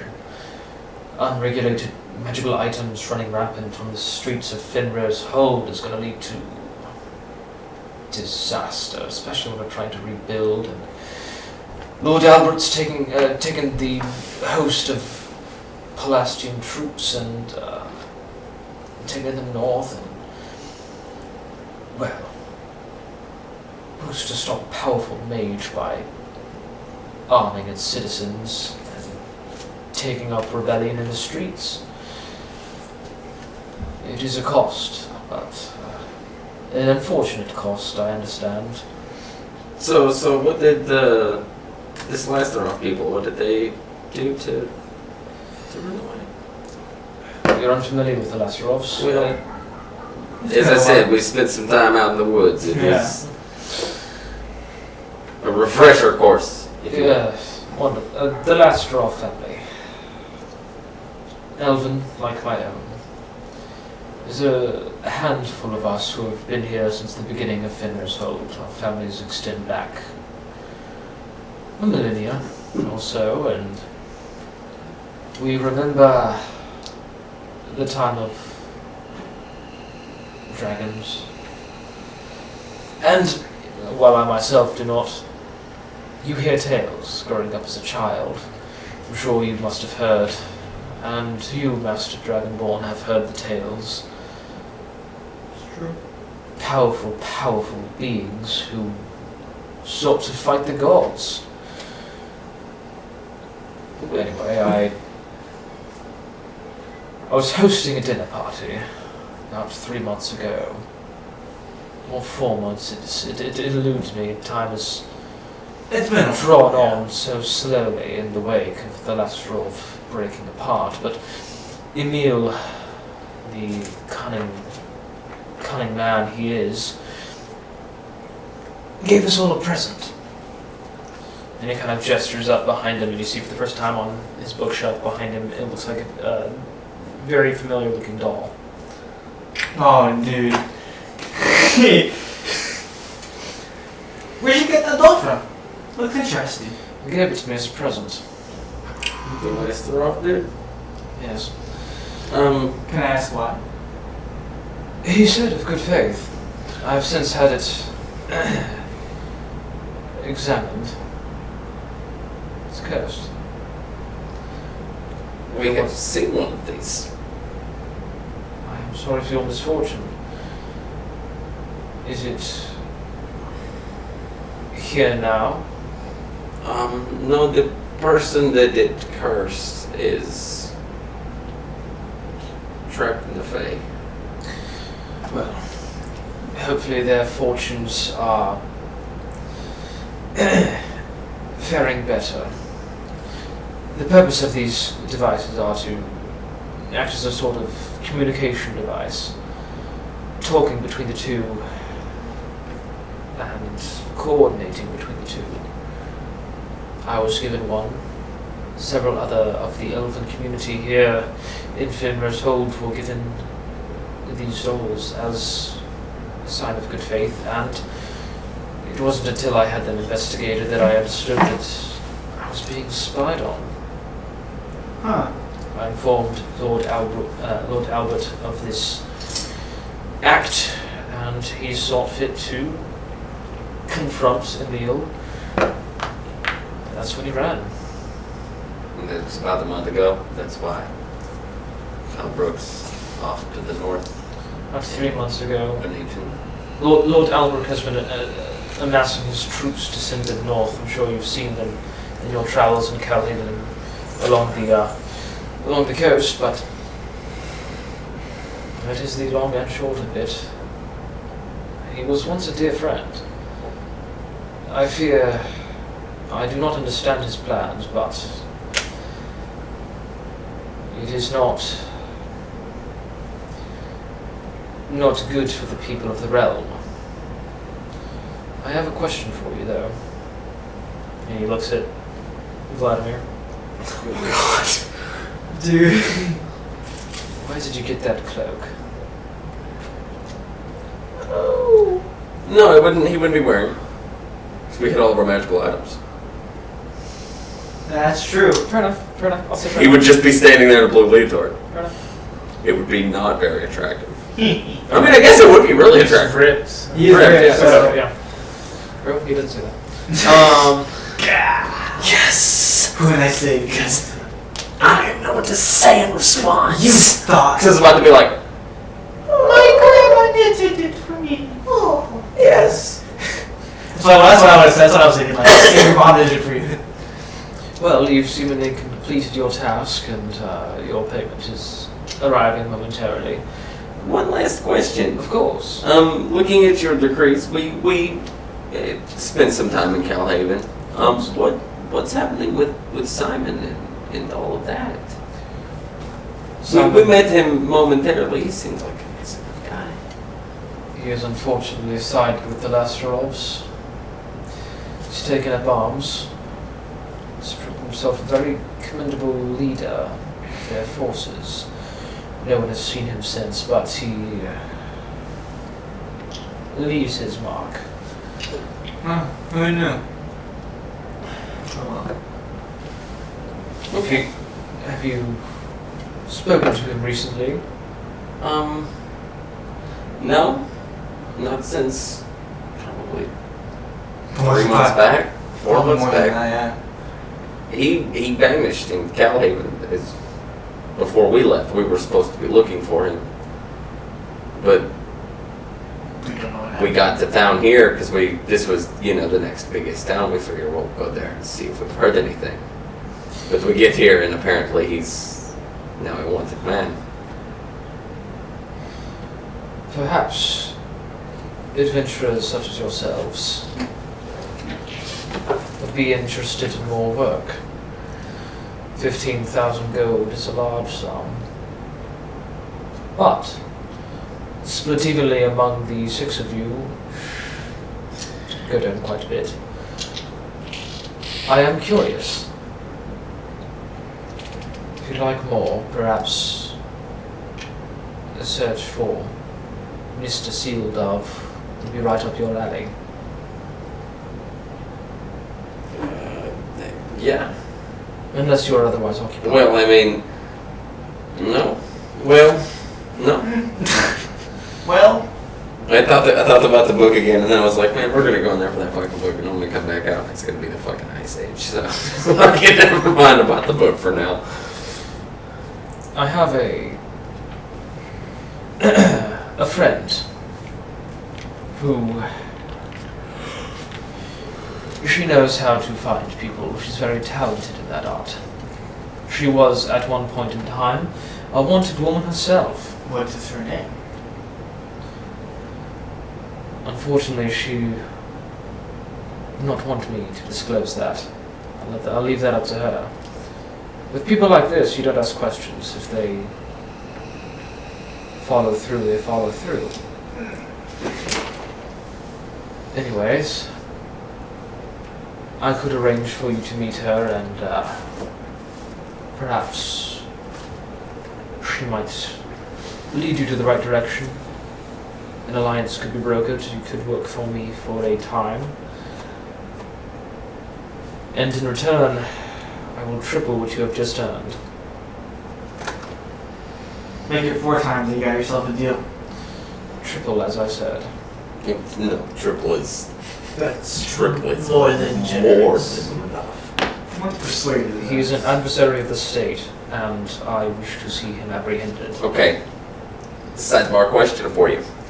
If we find him, and we can prove that either A, he's innocent, or B, he was controlled in some way, will he still be killed? Well, if that is the case, then we are more fucked than we originally imagined. Okay, so you have this thing about the Smiling King. How much do you know of him? Out of curiosity. Because I know quite a bit. Really? Well, I've legend lored him. He is an ancient Fey king. He has a brother, a twin brother. Oh, you're talking about He's the a man. bandit man. He's a man. No, he's not a man. He's not a man. You see the look on his face just kind of melt into a moment of pure terror. Let me tell you a story, friend. There's 2 Fey kings. One good, one bad. One liked to have fun. He liked to be nice and friendly to humans. He's cute. He's a nice guy. Yeah. The other one had a pet dragon who liked to play games with humans. You know what happened to that dragon? What happened to the dragon?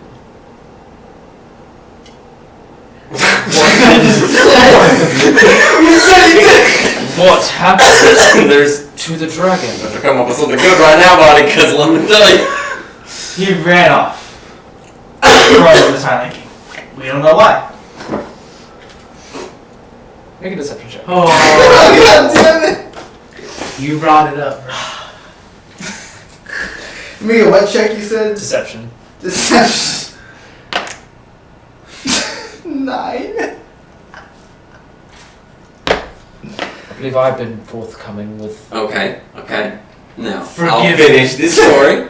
Forgive him, he's a dragonborn. This is painful for him. Okay, so the I said dragon zero. and the Fey King would play games with humans that usually ended with death and destruction. Understood. The brothers split, stopped discussing and talking to each other. One is called the Friendly King, one is called the Smiling King. Sure, that doesn't get confusing at all. Yes, it was very confusing. Now, the Smiling King is like, imagine if a Fey King got to play in a playground of the, our plane for 400, 500, 600 years. I could imagine. He would grow quite powerful. He would also grow quite bored. decide that maybe getting people to fight each other for his amusement is better than just outright killing himself. Like a TV show. Or Like a like a book Ah. with pictures. Yes! Yes. The picture show! Yes. The Picture. floor is made of floor. Yes. Well, Like when you scry, you know. that is an elaborate tale, and the truth of it I'll have to. Well, I do believe you. I have That's right. my scholars I must consult with, and You do what you must. I understand. But just know that when we were in the forest and we were You learned something new. coming out, we were chased by a giant black mass that was smiling at us. And out of that black mass, I heard Simon's voice scream help. Along with so many other voices screaming for help. then perhaps this is different than what we imagined. Mm-hmm. You have heard of the dragon, right? We have all heard of the great Kalai who has returned. That shit's not normal, buddy. No, it is not. I've had dreams of a Roshanel talking to me. Well, that is Also exceptionally bizarre. not normal, right? No, I dare say not. So, you think there's something wrong with everything? This man's on a different level right now. Yes. This man, listen, I'm gonna be on the level with you, okay? Oh. This man went inside an old man's house for an hour and came out, and it was 22 fucking days later. Wait, what are you talking about? It's in the woods. The friendly king's house. Deception check. And it was kind of. Trying to layer, like, I see that the bonus here is I'm fucking good at those. So that's a natural 20. So that brings me to a 27. If you guided me to a map and you guided my hand on a map, would you recollect where this house was? Oh, we. Let's see here. Pick the river that goes from Kosh to Calhaven, The Pale River, yes. where it forks to the left and to the right. Pick right, and then go for like 3 hours by boat, and then crash your boat, and then walk aimlessly in the woods for a couple hours in the northerly direction towards Fenrir's Hold, and you're bound to come across it eventually. I'll have someone get right on that. Whoa! I mean, you know what? That's your business. Well, with this new information come to light, Also, you know that big black mass. If they don't come back, that's on you, buddy. then I must ask, what is your next move? If not, Quick searching question. for Simon. Is your roommate okay? Just a quick question. Is your roommate okay? That's It's probably just raw hammer right now. Like, I'll be honest. We've traveled many months just to make it here, and I think we could all just use the rest and find the city and explore what this place has to offer. Of course, enjoy your stay by all means. Please spend much of your gold here. Is there a bar nearby? There are several. We will most likely, though, come back to discuss meeting your contact and Well, if you see her in the building, if you'd like, before you leave, if you wanted to just pop in. pop in and say hello. Well, I guess we're already here, so.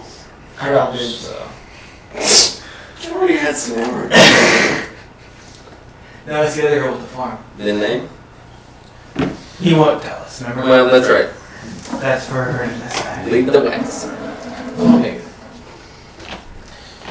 And I refer to her as the associate. That's what she seems to let me call her. And he gets up from behind his desk and he begins leading her out of the room. And Jeremy and the other guard there are move out of the way. They actually begin kind of tailing you as you walk across the large cathedral-like chamber. And as you approach, you make your way back almost to the front of the room.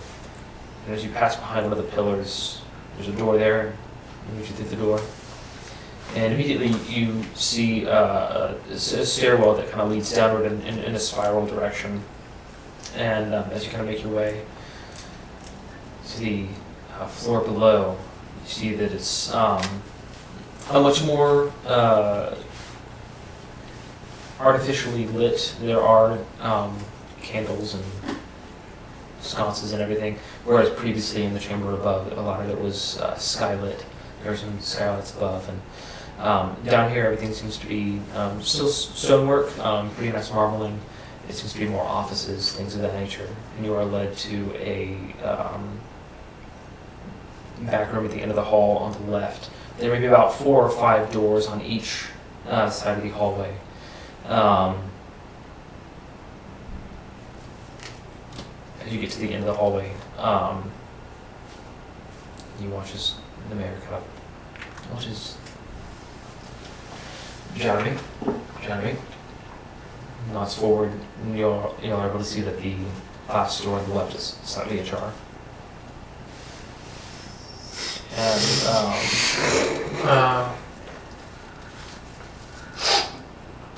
Jeremy quickly, motions for the other one to they're ready to jump up. They both draw their swords and kick open the door. Do you mind? Go after him, please. What is happening in there? Oh god damn, you couple escaped. You son of a bitch. As you are y'all. Yeah, I'm following, but under my breath, I'm just like, you fucking motherfucker. Oh, like I figured they were the same. Yeah. Same person. Yeah. I'm kind of. I was really pulling for it not to be, but See, you should just let me scare the shit out of him. nah, man, he had shit he had to talk to her about too. So As you enter the room, see that there is a little desk, and above you kind of see there's a small window that leads to the courtyard outside. It seems ajar. Seems to be a fairly normal office. Not much in the way of decoration. You see a small bookshelf, small table, chair, writing utensils, and a small set of candles. A few of them lit. Chairman looks on. Well, this is certainly not what I'd expect to see. He kind of turns around and he grabs the guard, kind of whispers something in the ear, and you watch the guard sprint off. Sheathes his sword, comes back out, and he's approaching the mayor. Lord Mayor, she's not there. What do you mean she's not there? No, she is not in the room, per se. If you permit me, sir, Lord Mayor, I will assist in the organization of a search. Oh yes, please do, please do. And you hear the soft clattering of footfalls as the Lord Mayor comes back and he enters the room behind you. He's looking around. Well, I guess she's escaped. You wouldn't happen to know anything about this, would you? she was a captive. You said associate. I assumed it was like an employee. Working off a sentence. Is this a common occurrence? No. Well, I mean, it doesn't really know anything. Was in the room with you. Kind of new around here, so. Yes, you are. Cool. really cool that we saved the city, and now we're so forthright with all this information, and Thanks. now we're completely and utterly under suspicion. Thank you. This is a nice town. It's the best I've ever been to. We're going to be closing the gates. You are free to come and go. Well, But I must underscore this. I do not know how we will locate Simon without her. Alright, boys, well. Time Let's to go find her. Find somebody who can do some scrying. Enjoy the town. I do have much work to get back to. Well, if you tell me what this person looks like, I'll keep an eye out for Can I throw them. And then throw them over my shoulder and run them here. Better yet, I can show you a picture. As he What moves is behind the desk and opens one of the drawers. Is it? Is it? Oh, He's right. yeah. That means we can take a break. Yeah. As you show a picture, he pulls it out. He's a picture. Is she hot? You recognize the face. Ah, shit.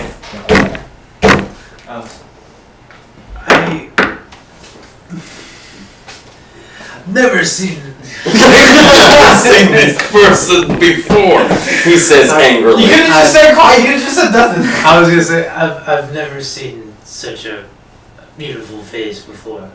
It's very striking. Excuse my gasp. He's a bit shy. Just kind of. Thank you. Do find her if you can. We will. If not, my guards will be more than capable. We will do We're our best. more than capable. You're more than capable. Yes. More than capable. Well, When more so than that. very well. Trust me. Fuck off to a tavern then, won't you? Go fuck off to your office. Goodbye. So you can see that he's like He's fuming. visibly upset right now, and he storms back Okay, up into alright, the letter. And that's where we were gonna take a break. We're gonna take a break. Yay! Great. I really wanted to be like. So much more. I really wanted to be like. Is there anything you won't give up for your king? Like, Alright, I was gonna read them all. Damn it. Well, we're gonna go on. We're gonna go on a little break. Let's see. Now there's Let's see. one. We've got, This is 9 p.m. Oh, okay. Damn.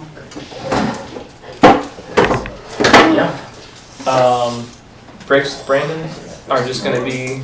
I was in the Lord ups for Yeah. you can explain beyond the laughing smiley hand. Oh story. yeah. So The legend lore. there's a I guess it is probably good to understand the difference between the friendly king and the smiling king. So you have as Cedric's swords were moving up the river. I just want to say one thing. I love how the entire party was like, yeah, this guy's worth like 15, 20,000 gold. Anyway, it's fine. It's whatever. I went to it. They were moving upriver, and there was a hand that would just pop up like this and would follow them, and it stole one of their cloaks. Remedy had a robe of the stars, which, if you know anything about that, it's basically a doorway to another dimension.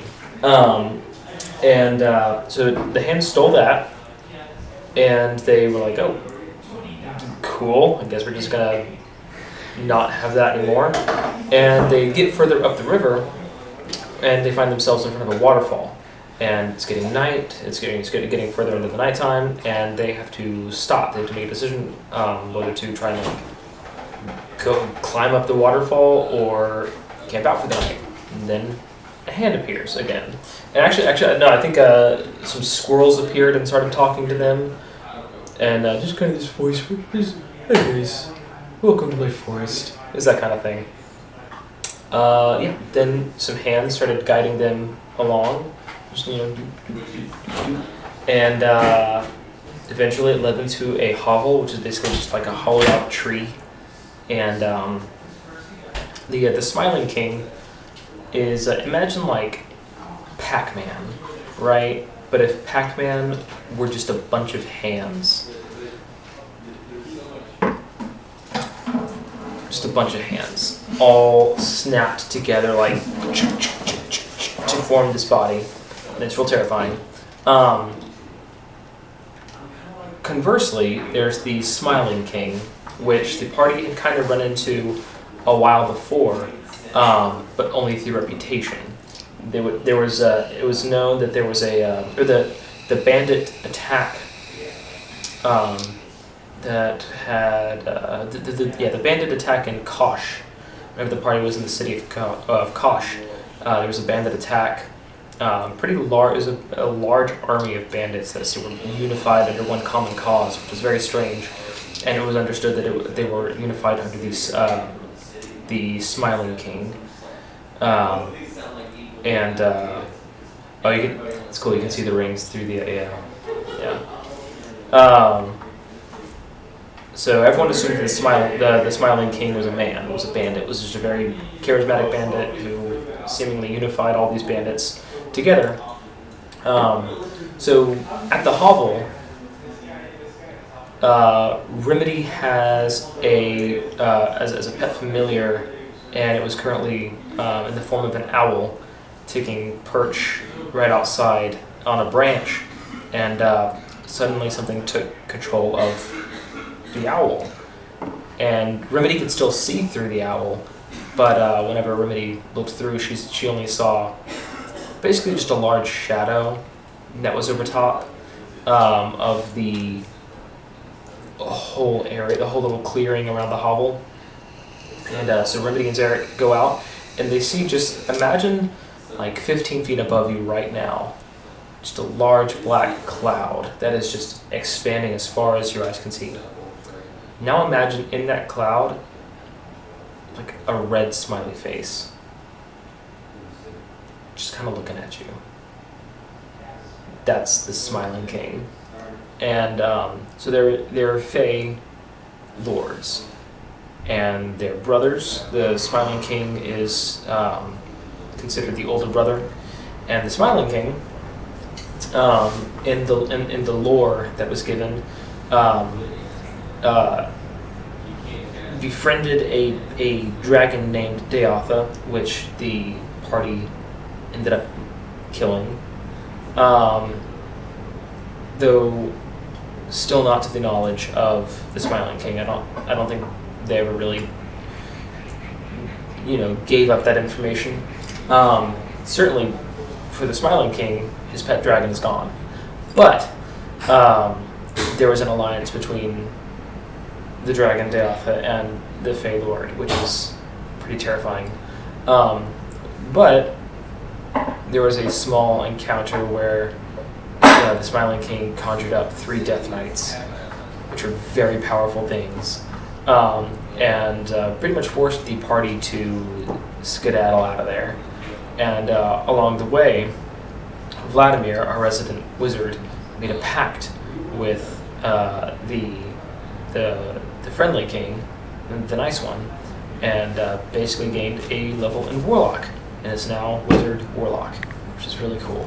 But yeah, that's sort of the lore behind that.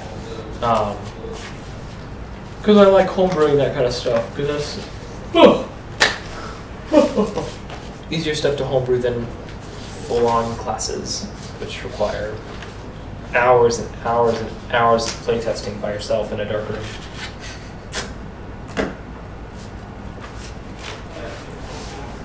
But yeah, I'm gonna get some of those little bourbon cupcakes. I couldn't see through that. That's good.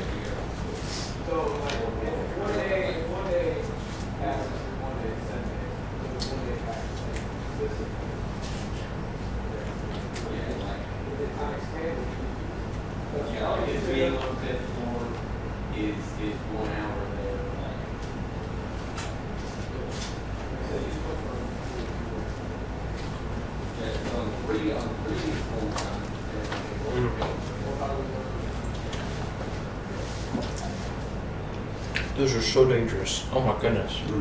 Like, they're so bad that they're the perfect size to just eat the whole thing right then and there. I mean, that's what I've been doing. I've had like 6 or 7 of them. Oh no. Since we've leveled up, my hit points Yes. have gone up. Yeah. I don't think I would change that. Need like 60 probably. Yeah. I'm spilling so much stuff on this character sheet. Writing a new one. Lord, how dare you send me this meme? This is real weird.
Cool. Just doing a little advertising there.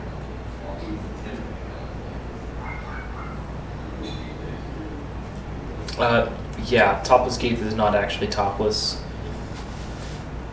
I may or may not have come up with that whenever I was under the influence.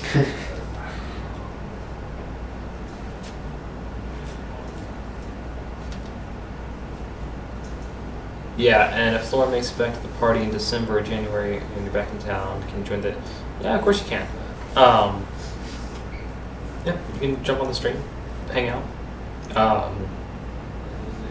Be very interesting because by that point, because Lauren is in the Lauren is in the Feywild right now, so he's been dealing with a bunch of Fey lords.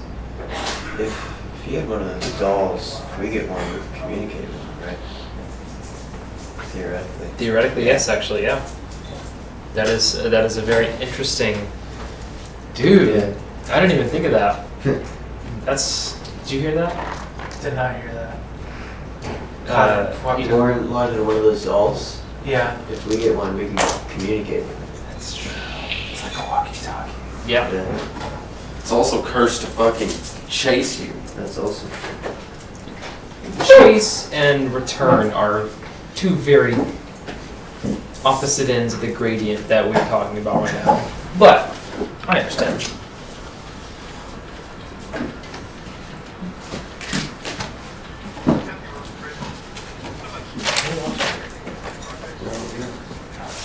It's just talking to me right now. Some Captain Marvel video. Y'all, you know what's really dangerous? Not only do we have those, and I'm going to eat more of those bourbon cupcakes. There's what's right here. I already We also have some You're- cookies and cream ice cream at home. Ooh. So You got fat tonight? I'm getting white girl wasted. I'm getting white girl wasted on Love cookies and it, cream there you ice go. cream and bourbon cupcakes. Cop cakes. Yeah, I'm cupcakes. just getting white bro wasted right now. Yes, Oh, you I are. was. Yeah. I was. Yeah, that's why I was like, yeah, he's probably just real hammered right now. No. Pretty fucking good. Yeah. Feeling real nice and warm. Cozy. So, not in-game cozy, but out of game cozy. Yeah. So that's my second. Well, I think first off, one thing that we haven't done quite yet That was an actual introduction of is an actual introduction of characters. So, jumping back in, we're going to really quickly go around the table and we're going to introduce characters and classes and all that jazz. So we'll start with Hello, I am Zarek Shadowhorn. I am a monk, and I would like to think I'm the nicest edgelord in the world. yeah, very very sweet It's edgelord. just the names that's the edgelord part. Everything else is just like cuddly. Cuddleware. Excuse me. Pardon me. We're just going on and introducing. So Everybody's character that way. Morty, I'm a druid, just kind of got drugged into all this shit. Popped out of a portal. Don't know what the fuck is happening. yeah, Morty literally just kind of dropped in. The Smiling King literally just kind of shat him out and was like, "Take this fucker, I'm done with him." Yeah, Yeah. Interesting. Yeah. life fucks with me. It's okay. Malachi. Kind of have a similar backstory to Demetrius' character, kind of an outlaw. May or may not be wanted depending on where I am. From all my adventuring, I've recently, so I'm a rogue thief, gotta throw that out there. From all my adventuring, I've really become acquainted with land. So recently I switched multi-class into a land druid. Which I think it's funny. How many parties are out there that have the rogue as the Shout party out to my healer? druids. Yeah, That's how bad you know it's gotten when the rogue is the healer, and I think it's awesome. yeah, totally. We're getting toe. Badger. I'm Badger, and Shout out to my druids. I like to fight. There's Badger like to fight. Maybe get drunk. You know, toke it up with some good past my buddies over here. Yeah. But interesting adventures so far. Badger sounds like something I'll Yeah. fuck with. I'm loving it. Fuck with me. Fuck I'll kick with your it. ass back. I bet he fucks with biscuits. He fucks with biscuits. I fuck with biscuits. That's Period. that is cross game, cross stream. We all fuck with biscuits. Yeah. You touch a man's biscuits, bro. He's got every right to chop your nuts off. Yeah, You you can't. get ready to throw hands right You now. can't, That's dude. up. You got no other like. That's right, piss boy. That's right. This boy. Fuck off. And Demetrius. Demetrius, I'm a half elf. I used to be a bandit, and then I stole from them and ran away. Now I'm here with these guys. And International Man of Mystery. yeah, international. Yeah. Also may or may not be wanted. Malachi and I Demetrius. might be the most wanted guy in the area. I don't know. You know, No stress. No Malachi's just like, I'm a little more wanted, but it's fine, whatever. It's You know. all good. Also not seated at the moment, but still here with the party is Vladimir, who is a drow wizard warlock. And then also not seated is Remedy, who's she's a tiefling, and she's a tiefling sorcerer, and Don't forget Lauren. and then yeah, Lauren as well. Lauren has been in the Feywild for quite a while, but he is an Eladrin ranger. Don't forget my grandfather. And then also there's Rick as well. There's a lot. There's a round robin of people. Rick also was shat out with Morty. Rick is a paladin. Paladin bard. Paladin No, those bard. two should make a show together. Yeah, I think Rick and Morty sounds like it. Not Morty and Rick. Morty. Yeah, you know what? It's better. Morty and Rick. I Yeah. like that. Sounds Should be about I don't know some old man. I don't know. No, that's not, now it's just a dwarf and a druid. Yeah. So we find ourselves. The party finds themselves in this lower floor in this sort of kind of office suite of the mayor's administrative building. Oh jeez, what if we coming awake right now?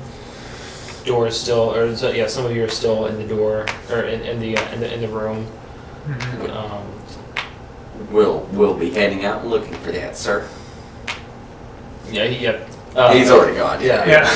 Yeah, so I was head back, I guess, to the entrance. Yeah. I'll follow. Should have that card. Should be a giant cart of gold outside. Yeah. You'll make your way out, and indeed there is Oh, baby! a cart. I'm gonna Everybody take a at shot 2,500 at my G. expensive. 15,000. No, but that's not each, is it? No. No, it's- that's yeah, 2,500 each. Okay, gotcha. So we just get 25.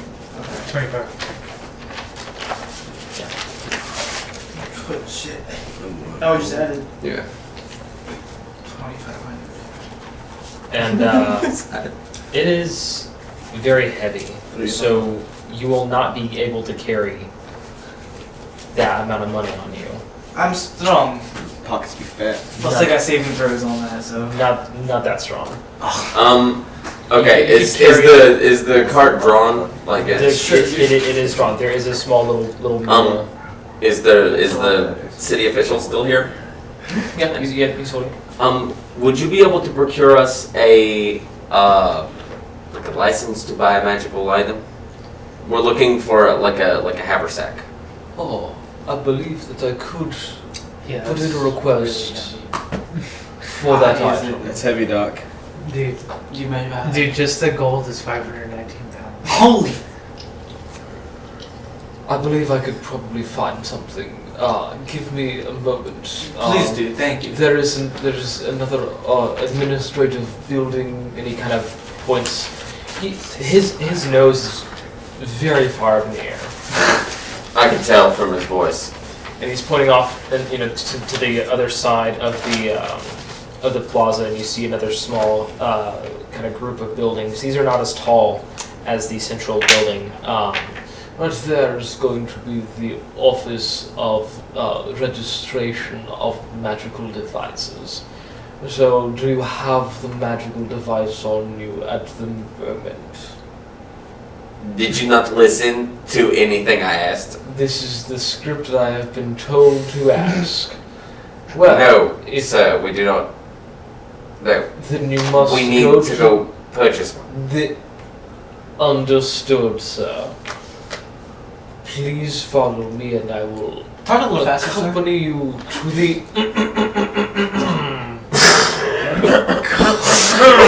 the office of registration of magical devices. Right this way. And I feel like I'm talking to one that does, like when you have to like message for some food, and like you have to like answer some questions to like Oh yeah. the fake people who aren't real. Yeah, it feels Hello. Like that. Yeah. Yes. Hello. How Thank are you you for waiting. today? He begins How sitting can across the I guess technically western side of the plaza, where some of the smaller buildings are, and he leads you to one that it's kind of it's a red brick building, lots of very aesthetically pleasing vines seem to be covering the front, and there's a small arched door, maybe about 5.5 feet tall, so it's kind of a smaller door. And as he opens it, and he kind of, right this way, behind your head, we are accommodating those of small stature, right this way. Why? Thank you. Duck my head. I will overlook that.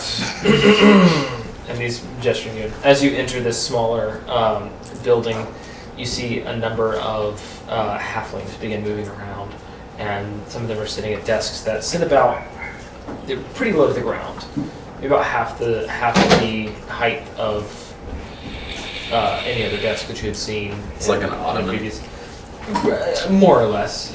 Effectively for you, it would be an ottoman, and you see a lot of them hard at work. You see mounds and mounds of paper. Just stacking. It's almost comical how many sheets of paper are in this building, and it must be a nightmare to categorize and catalog everything. But you see one halfling, she kind of peers up. She's a slightly more rotund halfling.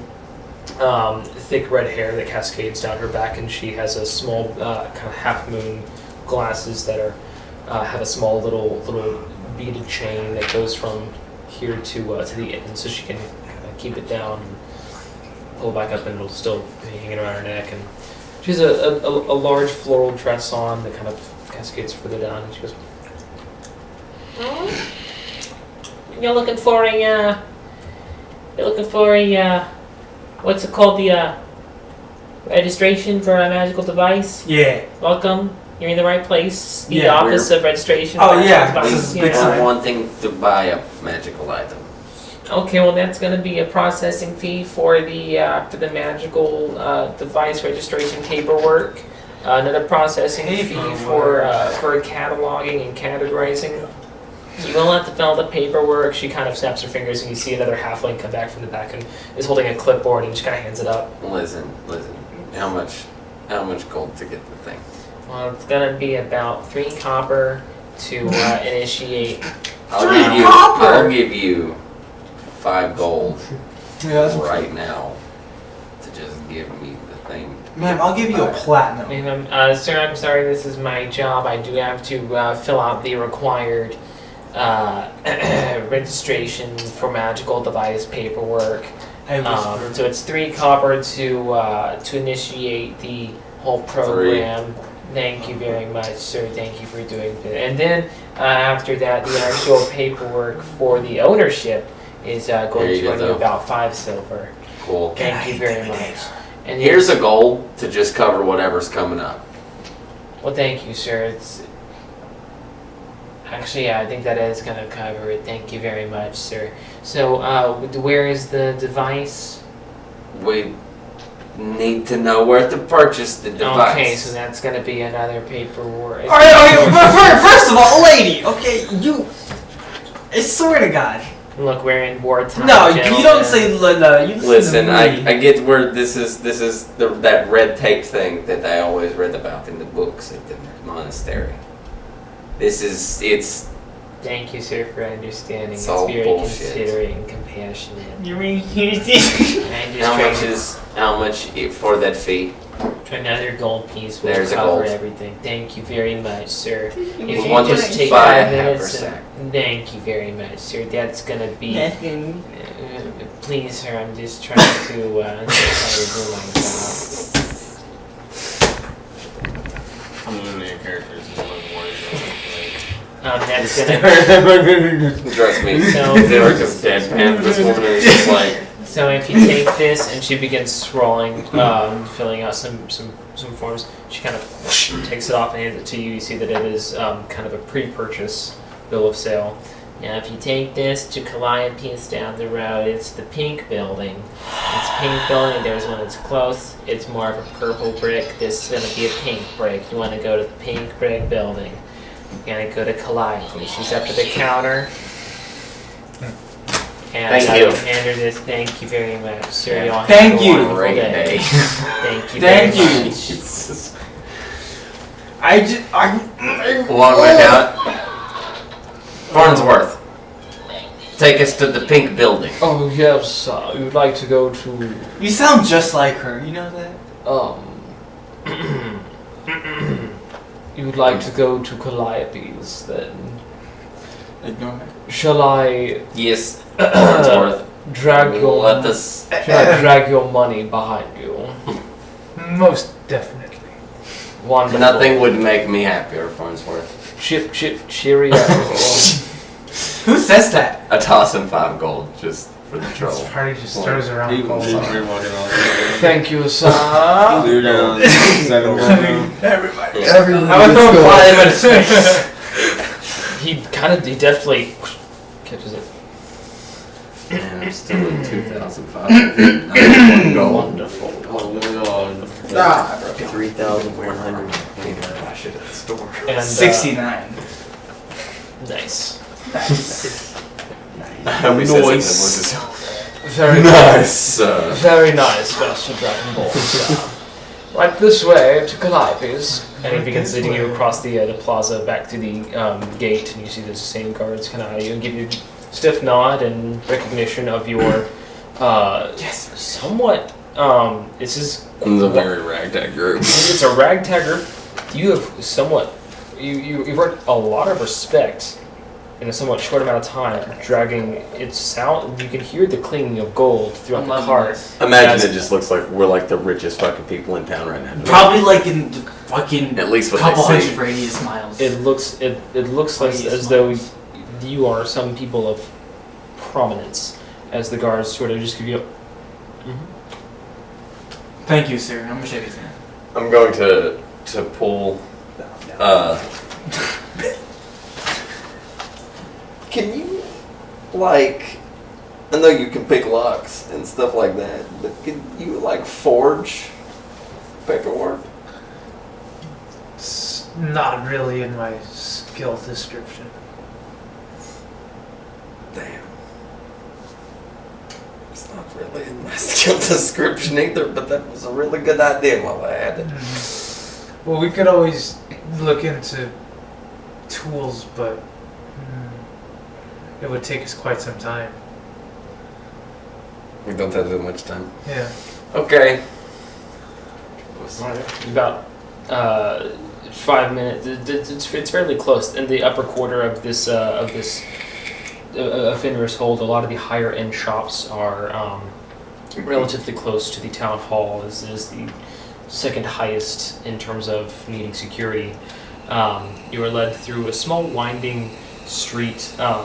It's very aesthetically pleasing. Very nice archways throughout the city street. It's masterful stonework, and the snowfall makes it look very picturesque.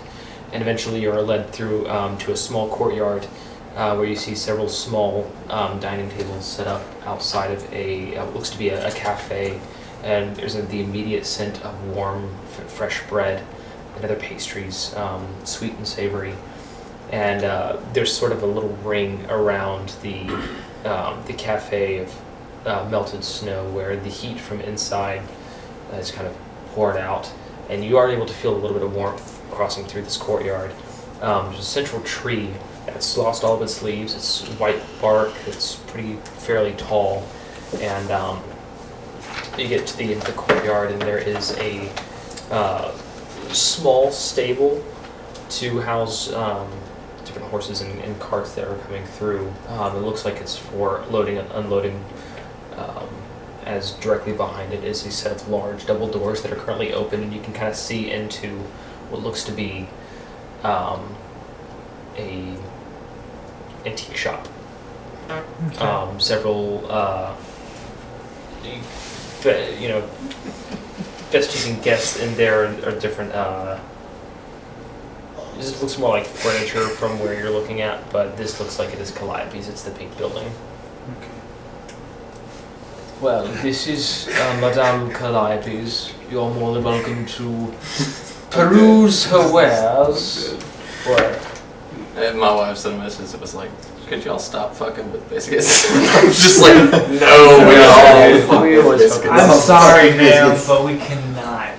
There's gonna one night. She's That's just gonna my make a religion. it's just gonna be a plate of biscuits. There's not gonna be anything sweet. It's just gonna be biscuits. Next Sunday. Nah, she already has like the next 3 There months. better be like crazy. Damn it. I mean, Like every snack for the next 3 months I work is at like greenhouse. If lined there's no up. gravy, I'm gonna be sad. At least have some fun. I fuck with biscuits. Okay.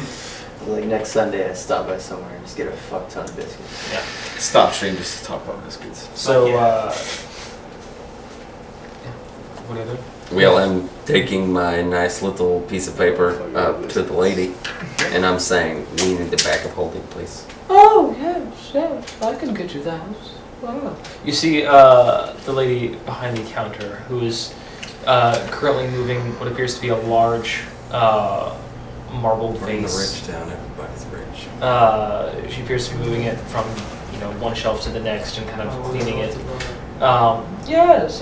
She's Just the four score. very a short and plump human woman, about maybe her mid-40s, maybe early 50s at oldest, wearing thick makeup. Her hair looks as though it has been curled extensively, and she's wearing a kind of a large bonnet as well. Oh yes, I can. Oh, this looks like it's coming straight from the Office of Registration of Magical Devices. You're looking for a haversack of holding, is that correct? Yeah. It's going to be a grand total of 3,000 gold pieces. That's not that bad. Sorry. 3,000 gold. 3,000 gold pieces for the haversack of holding. How much space does it have? It's a haversack of holding. I haven't quite seen how its capacity could be We'll reached. do like 2,500. I had to like spend a lot of time in this paperwork thing. Oh, of course. It should accommodate everything that you need. Quite a bit of space in this wonderful We little have a cart device. full of gold. I just got. Oh, good. Wonderful, wonderful. As you look around, you begin to see that this is a very well ornamented shop. I figure this is very upscale. Very upscale. Suits of armor everywhere. Weapons everywhere. We're checking out the window. Yeah. Question: with this writ, is it just for the bag? Would we have to go back and get another one? Unfortunately, as tedious as it is, you would have to require any other purchase of another item here does require a writ from. Look at all the shop walls in. It looks like it's not incredibly busy, but it looks like you see maybe about a dozen other. There Like right next to us, like within earshot. There actually are. There are guards that are you currently watching the sale as this is a magical. This is a place where magic items could be purchased. The sale of these items are being really watched. You see, at that best guess, if you'd like, you can make a perception check. If you'd like, you can make a perception check. That's how I will run it. 20. 20. So there is one guard that is sitting about 6 feet to your right, and there was one as you entered, kind of with his back to the wall, just to kind of look at the entire.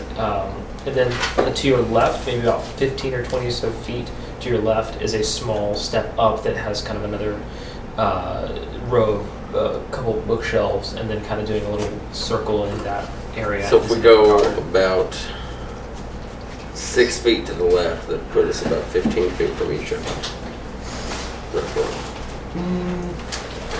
I want to move down the wall here, like to look at something with it. Like, oh, tell me about this thing here, and then I want to ask her a question. I can get down there. Make a stealth check.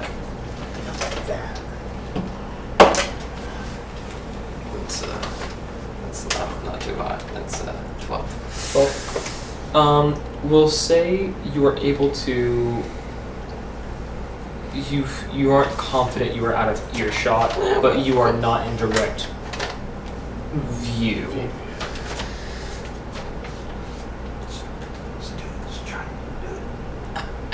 By these rules, are you, man? Oh, this shop is my life. I wouldn't want to.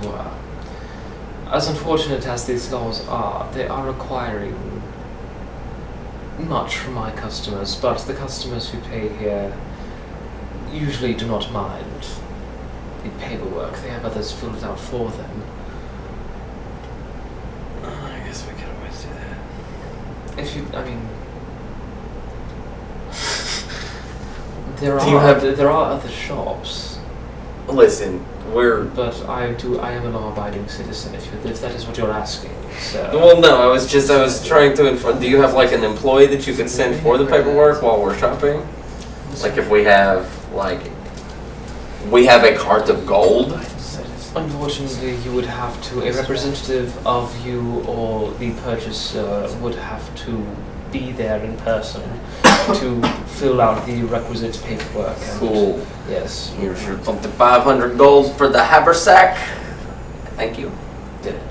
So 3,000 gold, 3,000 gold. Oh no, the paperwork. It was too much. The what? The paperwork. They charged me an arm and a leg over there.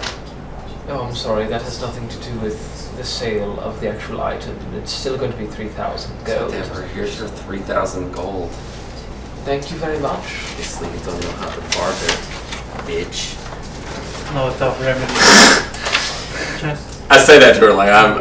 Well, you are purchasing the item, and it is of highest quality. You will thank me whenever it does not break. Will not probably because I don't even remember your name. So what kind of magical items do you have? I'm sorry, what is your question? What kind of magical items do you have? Oh, all sorts. Is there anything you're looking for in particular? Something that someone who is in me would use for spellcasting. Everybody subtract 500 gold. I'll be damned if I'm fronting the cost for the whole.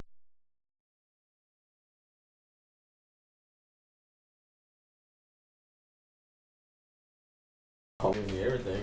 Well, no, like, so that amount of gold that you're carrying, 500 pounds of gold. You can't carry 500 pounds. That's why we're buying the haversack to carry all that. Yeah, no, like, I'll see y'all later. keep the gold on it. Like, I need 500 gold from everybody to pay for the bag, and then I'm gonna just store some of this gold in the bag. You don't have 500 gold. You have 2,500. I just gave it to you. You said 200. No, I said 2,500. 2,500. 2,500. Yeah. Forgot the whole 1,000 part. No, You told me 2,500. You told me that. What was your inquiry, sir? Do you have for someone who Yeah, isn't 1,000 me, would have helped. what someone would use for spellcasting? To enhance their arcane You said abilities? 500. I do have a few focuses that embolden and empower magical properties. There are some other artifacts that I have that increase increase the duration of some magical abilities and the potency. If these things interest you, I do recommend that you take this up with the mayor's office, as they will want to keep a particular eye on these items, as long as they are inferior to hold, at least. I'll lean over and whisper to Zarek, I'm pretty sure I can find this stuff for free in the wilderness. I hate this thing. Well, was there anything else I could do for you? I know this is really out there, but do you have a magical whip? Well, Oh my. it certainly works its magic on me. Oh. She gives you a little wink. Well, I don't have the right paper forms for that, I'm sorry. I don't have 50 forms for this. No paperwork required. Well, I might take you up on that later. I say Charger, totally a bunch of gold, man. She digs her hand in her breast and pulls out what appears to be a small card and just kind of Yeah, I take it. Look it over here. Slide it back. You look at him and be like, oh, that says herpes on the back. God damn. I sidebar with fucking kind of like, yeah, man. Tell me too, man. And this. It has a small. It's quite interesting actually. It has a small portrait on it, a small little recreation of Kawaii's face in great detail. It seems to move. It's animated. Tell me, Calliope, is there any benefit of being your personal friend? Well, That's a really weird question to ask. So, hey, we become fuck buddies. perks that come with It's all like the benefits. What's the benefits? Exactly. What's the term and conditions? Even a TOS. So I can agree or disagree. If you come by for a drink of tea, perhaps we can discuss. I want some warm coffee, you know what I mean? Will Bane. We'll bang for Druid Focus. Do it. We'll bang, okay? Will Bane. Checkbox. Hey, man. Swipe right. Hey, man. You the druid? Totally worth it, man. Malachi totally swiped right on Calliope there. Yeah. Is there even anybody? As a druid, man, just totally worth it, man. What? Is it even of yours right now? We have, I believe Lauren. Oh, I think Lauren might shout. But, You want to bed. yeah. So what are you guys doing? Well, I guess we're in the fuck out of this storm. I mean, I guess does anybody want anything? I mean, you have to Before he fill left, out. I'm like shoveling gold into a bag. And You have to fill after I get it all in there, I'm like, I didn't feel Lucy's like Farnsworth. so I'm just, you have a great I'm day. just out of here. Wonderful. It has been a pleasure. I'm just Farewell. Enjoy your money. Farewell. Please. Yes, sir. Just saying farewell, slow talking dude. I just don't got time to sit here and just wait. Very well. It was wonderful. I do believe our friendship will last through the ages. Adieu. Y'all have already left. Yeah. He's kind of talking in this courtyard to himself. Yeah. Yeah, you are now in Finmir's hold. Quite the rich group. So with all the gold in the bag, how much room do I got left? Estimated. Rich and healthy. Probably another. I'm gonna write her name down. I'll have to double check. And asterisk. Who is the Will Pay. smallest person here? So just put. That'd be Rick. Yeah. Rick's not with us. Rick's not with us. I mean, Damn it. yeah. Technically. Asterisk Will Bank. Bang or not bang. Jail or no jail. When Bang tried to get the free magic items. That's the whole deal. Just She was just a rude bitch and asterisk. did not want to try to Asterisk. barter. At so least fuck get her. past the forms. Right. Asterisk. Oh, no bang for okay. items. So the bag can hold Fuck up. them forms, man. Yeah, I know. The bag can hold up to 500 pounds. Nice. So wait, that's not even enough That's for not one. even That's just for one. stack. Yeah. So I asked for a bag of holding. That should be able to hold more than that easily. The bag of holding can hold up to 500 pounds. We'll say. Is there We'll say from money's worth, it'll hold up to. In gold pieces, we'll say it'll hold up to 20,000 gold, just because that is a lot of gold to have. Easy peasy. won't just is there this is a big ass town? Will there be a bank somewhere? That's what I'm thinking. We Or could stake it also. and trade it all up for platinum. That's what I was thinking. Yeah. But also, like, then when we like, go to these- buy stuff, like, these- we can't these toss gold at Bitches be people. balling here. I mean, just don't toss gold at people. I like tossing gold at people. Why? Because you're Hey, you're can bourgeoisie. you bring a platinum for Sorry, but I'm what they call bougie.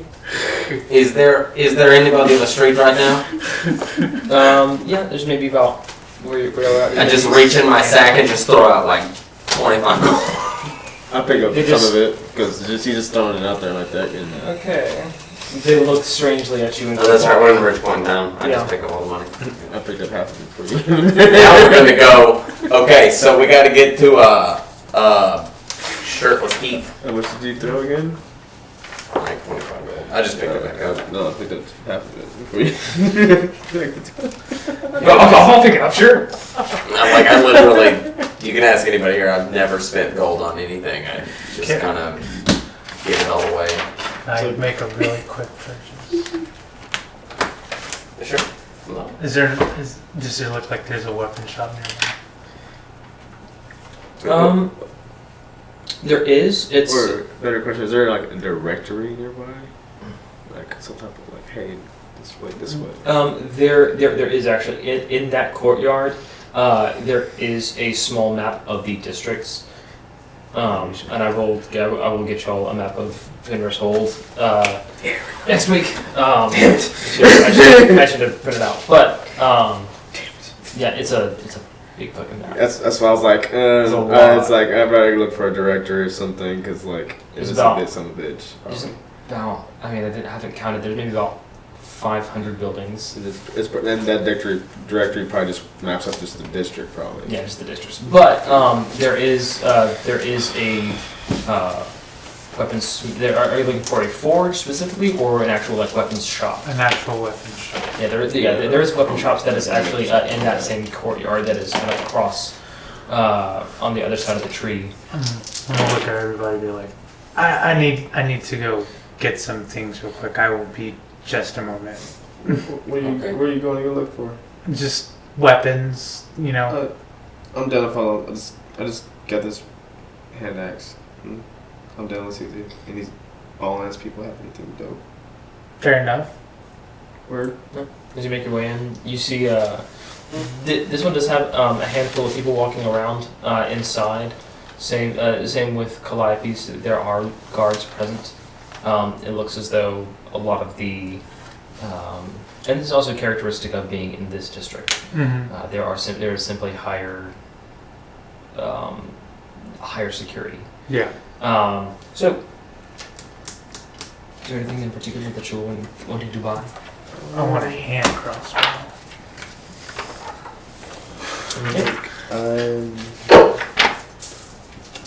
Are you doing a hand crossbow? It's going to be 75 gold. Cool. I want a short sword. Short sword, 10 gold. And a whip. And a whip. Whip boy. 2 gold. 2 gold. Is there any cool looking daggers or are they all ordinary? Short swords. Short swords. Um, Short swords. Short swords are not. It's all melee weapons are strength based. Or you use your strength modifier. Unless it's finesse. It's a long sword then? Are there no, I'm sorry. Your short sword. Yeah, short sword. Are there any cool daggers Yeah, or are sounds they like all some- ordinary? If you're looking for more ornate daggers, there are plenty of ornate daggers. Some are solid gold. There's actually one that is sort of it's a silver handle, and there is a ribbon of jade emerald that is kind of, it's strange that it kind of wraps around the entire thing and then ends in the pommel. And the pommel is a entirely jade wolf's head. I want that. I asked the shopkeeper, how You much is that fucking- piece right there? You fucking bastard. What a cow. It's a fucking wolf. I just Oh, transformed you to a would- fucking wolf. I guess, Morty, how much do you want that thing? You're not gonna fucking write. Is there anything more dope than a fucking wolf around here? Je m'appelle Jordani. Are you looking for something to buy, to purchase? Like a dagger or something? Oh, something I can yes, stab yes. people with? Please come over. I'm going to show Defend you myself my daggers. Military. Please come over. I'm going to show you my daggers. Up here, you see next to the jade pommel, jade wolf pommel, is a dagger that is completely. It's a corkscrew kind of design, and it's a very slender. There's no hilt, or there's no guard or anything. It's just a straight piece, and then past the tang where the handle is all leather, but it looks like it's very, very nice leather. The actual blade is like corkscrew. Yeah. Oh, dude, this is like some weird dope shit. How much you want for it, yo? For a minute, like consider like a knife enthusiast. This one is going to cost you 50 gold. 50 gold. Yes. What? Are you interested in the other one? Not like I think. I think I would like to. You already bought it. Like I thought you bought it. This one is going to be 500 gold. 500. Holy This one shit, is yo. it is an heirloom. This was gifted to this wonderful establishment, and it holds a lot of significance historically. But would you like to care for a little history lesson? I have a little card I can give you. It's a wonderful informational aid. Let me try to grab the card. Yeah, sure, I'll take a look at I this. look at glances. I'll get you a card. Yeah. I was like, Yeah, well, see, yeah, I want to glance and like see, like read his name, actual name of the guy. The shop? Yeah, the shop name. Cause I would say he had his name and his shop on the card, right? Yeah, Giordoni. How much is the gold one as well? This gold one is going to run you 2,000 gold.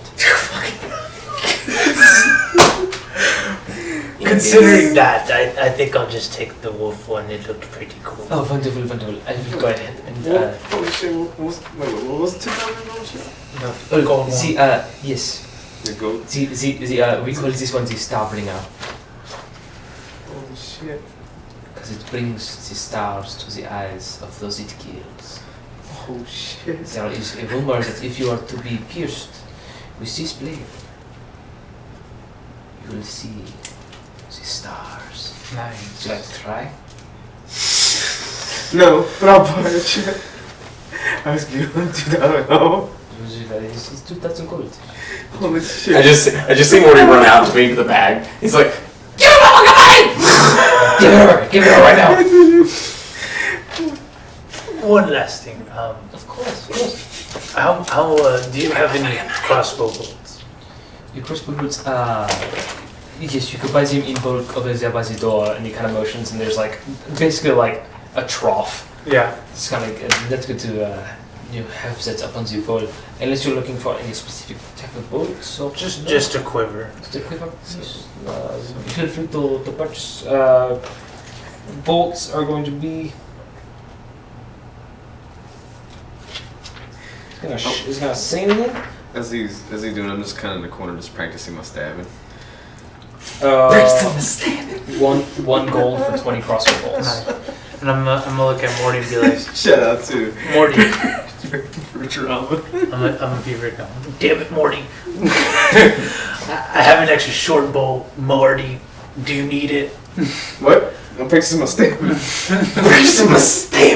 Oh, this is very good, very good. You would make It's so shiny, I fucking love it. I love seeing people have fun with my weapons. Please kill many things. Yes. But not inferior soldier, I should mention. Please not in the streets. Okay. If you do kill someone, I would be very disappointed. They've been in there a while, and I followed him in with the gold, so I'm going to ask him. I'll let everybody know where I got this blade. Oh, you are very kind. If they survive. Oh. Morty, I have an extra short bow. Would you like one? Yeah. I'm gonna give Morty my short bow. Shit. Yeah. So Christmas.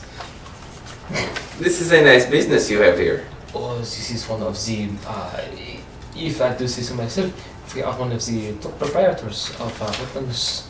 We are in a close partnership with the Forge that is on the road. Yeah, it's a 1d6. The silver Do you anchor. doing the magic items at all?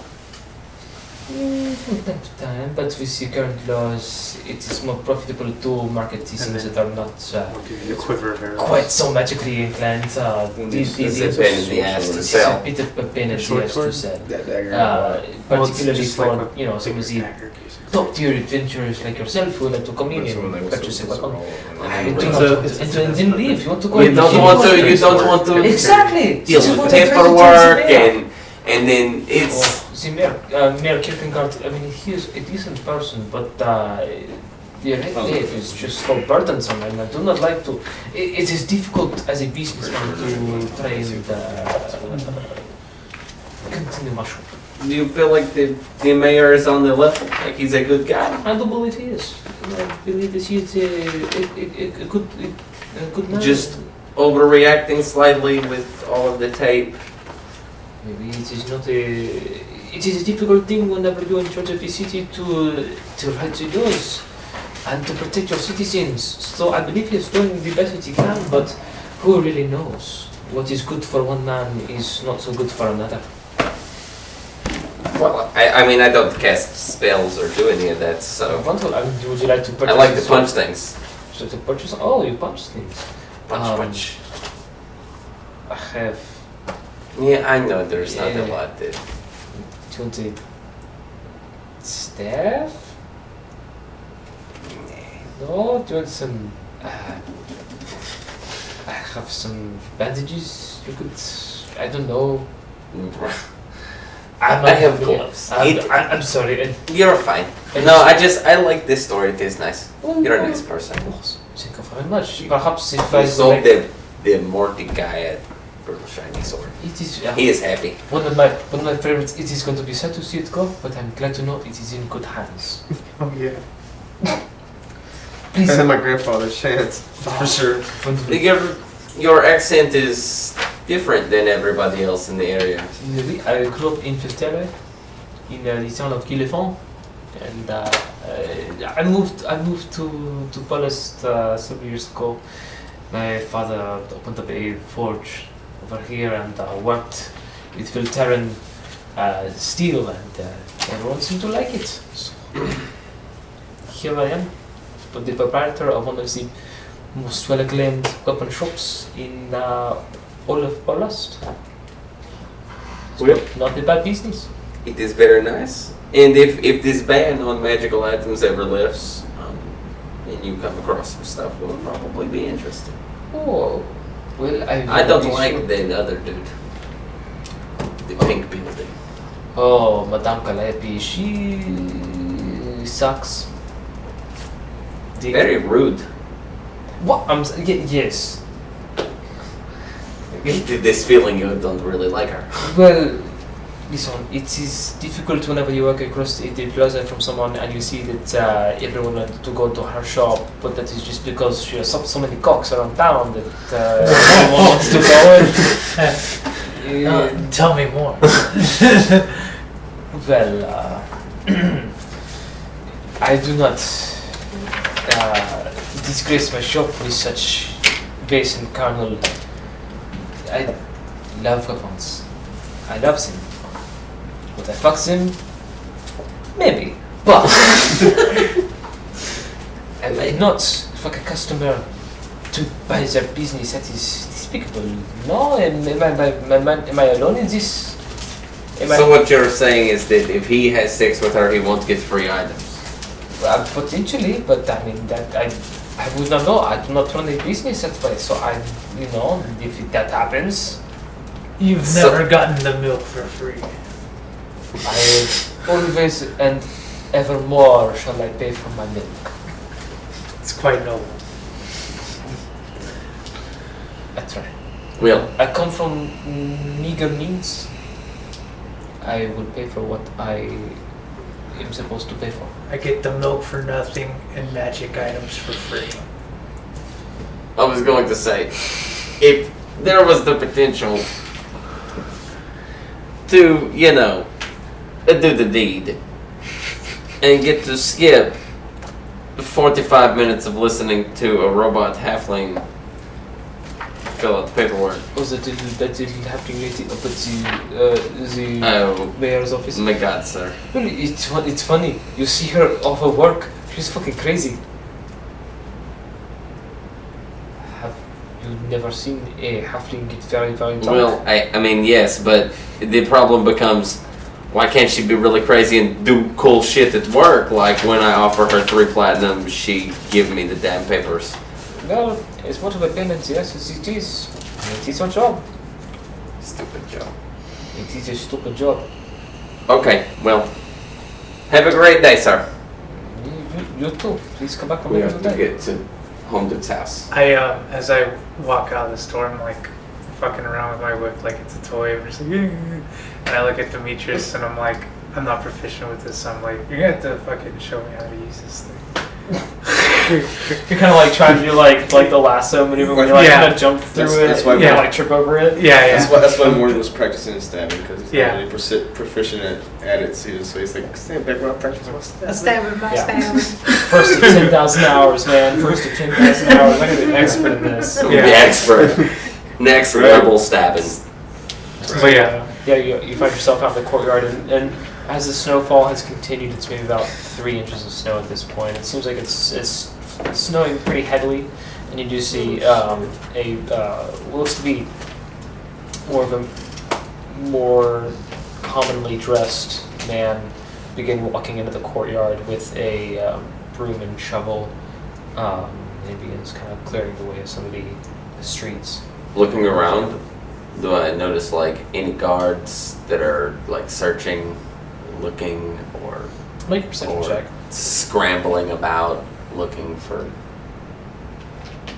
stuff? No, I'm blinded by the snow. I got a natural. Wrapped up like a douche. Yeah, not in this courtyard. This courtyard doesn't have much of a vantage point into the rest of the city. It looks like this is a pretty closed off central street that you have found yourself in, as the street from which you had entered has a sharp bend in it to the right as you're looking at it, and it kind of blocks off everything else. So in the immediate vicinity, it doesn't look like there is anything, any sign of scurrying or search effort for the associate. Cool. Okay, guys. Well, I'm ready to go back to Home Dude's house. I second that motion. Ready? Sure. Okay, you No. seem a little antsy about I'm. Home Dude's house. I don't know. In the picture. There's a lot of mixed emotions there. I'm not quite sure Cool. what might happen, but It's any bonus. There's a 75% chance that we sent my dad back to his plane of existence that's 22 days ago, Mhm. slashing 3 hours. Question mark. You have his cheekbones. I have most of his bones. Thank you. I hate that so much, but I love it too. Alright, so y'all are making your way back to Topless Keith's mom's house. Yep. Oh, yeah. God, I never thought that's a sentence that you just don't say unless you're playing Keith's D&D. mom's It takes you about 15-20 minutes to make your way back down into the city. On the walk, or is it? Make another perception check. Oh, Or- does it just seem like it's? There we go. That's better. That's 20. Okay, I'm no longer practicing my stabbing because we're walking. No, Um, good. Pretty sure. Okay, Like, no, I think I'm gonna practice my spellcasting now. As you do make your way Instant arrested. further down, once you get closer to the gray streets, you do see a heightened sense of guards. It seems as though their focused effort is to start down here first, or at least that is kind of the general mood that you get. You pass by maybe 30 or 40 or so guards. Not all in one group, but Okay, I'm like, because let me tell you right now, I saw a group of 30 guards and just turned around. It'd have been like, nope, Nothing from that way. They appear to be in groups of 4 or 5, and they're kind of going in and out of the streets. So at any given point in time on one street, there's maybe about 10 or so guards, and it looks as though the civilian population has gone inside. They just going to door to door. More or less. It's what it's looking like. Okay, so as we approach the street that topless Keith lives, Yeah. shirtless Devin, I'm like, just gonna start saying random Yeah. shit, but clothless Stephen. Yeah. But yes, like once we get closer to his street, where are the guards in relation to his door? We'll say they are maybe. The density is maybe about 10. Sorry, every 15 feet there's a door, and his door takes 7 or so doors back. I mean his mom's door. His mom. And they're heading that way? And they're heading up the street towards his door. Toward this So door. half naked. Are we closer to their door than they are? Yeah. Half naked Nathan's mom's. Yeah. Okay.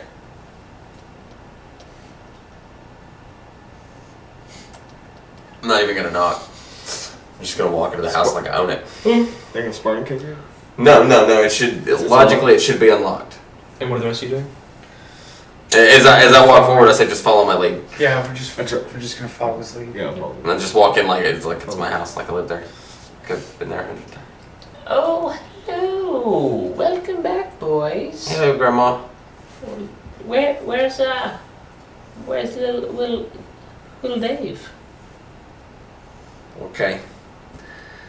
So he hasn't made it back yet? Hasn't come home yet? No, Davey's a good boy. He would have told me if he was coming home. Okay, I go to the room that we were all talking in earlier. Just like walk past it real quick. Yeah, as you make your way downstairs to the bottom floor to the basement. Nobody's been in, nobody's been here. Pretty empty. You can make an investigation check if you'd like.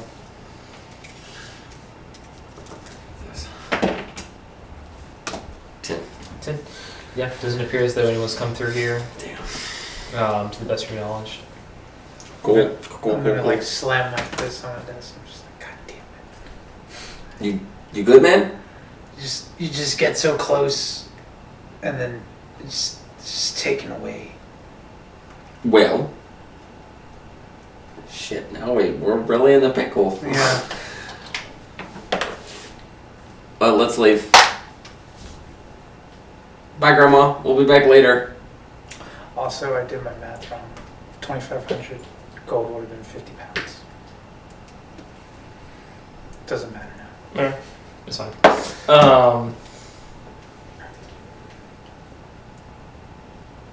As we come out on the street, I look to my left. How many houses down are there? How many doors Or down? as you exit, they'd actually be on Oh, your on the on your right. 6. You only got into one house. Okay. Well. Looking around, on our way here, did we pass any taverns? Plenty. The closest one to us. The close one to. It's actually going to be the one that Rick had gone to. Nice. Yeah. The salted pork. As you approach the salted pork, you see on the signage. Again, the signage is pretty rough in this area, but there is a pretty roughly painted image of what looks to be a very skinny, ill-proportioned pig. And as you enter, you see it's 2 stories. You kind of look up onto the second deck. There seems to be on the end, towards the right side of the room, there's a staircase that's going to lead up to the second floor. Seems like pretty packed at this point, as most people are wanting to stay inside out of the cold. So it's a pretty full, and it's getting a little bit closer to evening now. It's a pretty full. Walk up to the bartender. Oi, how you doing? Yeah, it's a pretty good night. Quick question for you. Yeah, I'm looking for a buddy of mine. We were supposed to meet up, and he never showed. You seen Keith? Topless Keith? Topless Keith? No, can't say I've seen him. Are you sure? Yeah, I mean, no, he comes in, a couple times a week, but, usually he's like kind of working a job or something. But, I try and, turn a blind eye. I don't want to get involved in that stuff. He's a good kid. He's a little, he can be misguided sometimes, but, he's got a good head. Good solid head on his shoulders, but no, I haven't seen him. Listen. It's imperative that we find him very soon, before the city guard finds him. Make a persuasion check.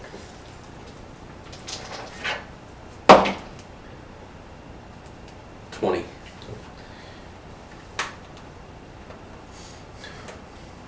Oh, listen. He hasn't come through here, but he was telling me, he was telling this guy the other night that he knew this chick who we could talk to, and we'd help him out a bit. Told me he was headed someplace. You ever been up into the mountains? Nope, I have a feeling we're about to. I mean, he said that was on the list of stops. He said he was also, he might try checking out Kosh. What? Possibly going up to Cave. And look, I don't really know what he's talking about, what he's doing, but I swear he said this girl could take him. I think he was looking for something. I don't know what he was looking for, I swear. Okay, well, we're at the mountains. There's a town called Mesquitza. How far from here is it? If you were on foot. About a week. We could also take a boat across the lake, probably a little bit quicker. How long? That'll really take you about 3 days. What if I hired the private boat? 3 days. I mean, if you went the entire time, probably a day and a half. Okay. Thank you. Are you Slide welcome, him. man? 2 gold. Oh yeah, it's very kind of you. Hey, if you see him, give him a slap on the back of the head, but he's a good kid. He's just... Listen, I'm not gonna hurt them. I know that whatever happened did not happen right because I threatened his mom and he didn't show up. Well, that'll do it for you. But Wait, who'd you threaten? hmm? Who'd you threaten? Oh God. His mom? Oh, I didn't know he had a mom. I mean, I don't really know the guy, so, you know. Okay. Yeah, I mean, I'm like, I swear to God, if we're just like, he just broke into this woman's house and it's like, hi, Mom. Okay, well, thank you for all the information. no, yeah. You wanna? Yeah, we'll get a table. Great, yeah. Jezebel, come here. He kind of calls out. You see this very spry, young, elvish woman, young, beautiful red hair, very, very pretty face, and she kind of hops down. Yes? Now leading onto a table? Right this way. We all take a seat. Yeah. Anything I can get you? Shot of your hardest liquor. Wow. You know, I'll in fact take one of those as well. Okay, it's gonna be 8 silver. All told. 8 silver? What do you do? I have silver. Yeah, I do. I get silver. Here's 8 silver. Yeah. Wonderful. I'll do the same. Alright, it's an extra 4 silver. Anyone else? Going once, going twice. I'm just chilling, yo. You can see you off. Pulls out like a fat, like blood and ton of Can we smoke in there? Sure. Yeah, there's a thick plume Of the smoke. of the smoke. Cool. Yeah. Just pull out the bone pipe, sit down. You guys. Somebody take care of this. As soon as she walks away, I'm gonna be like, it's imperative we get on the nearest barge out of here if we ever want hope of tracking down Topless Keith. Listen, I'm not even mad at him. Are you mad at him? I don't know the first thing about him besides the fact that he lives with his mom. Can't be that mad at him. Just saying. No, it's... I don't know. I feel like he knew full well doing this that it's the only reason he did it. It's the only reason he said he would take us to go cash the check. Because he wanted his free end. That was his free end. Is that right? It's an awful lot of faith. Guy's a con artist. So we're in a bad place, boys. Drinks here?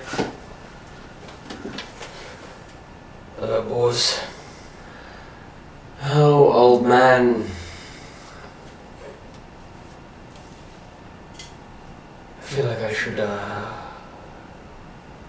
come clean about a few things. That would be awesome. Yeah, that's where we're gonna for the night, dude.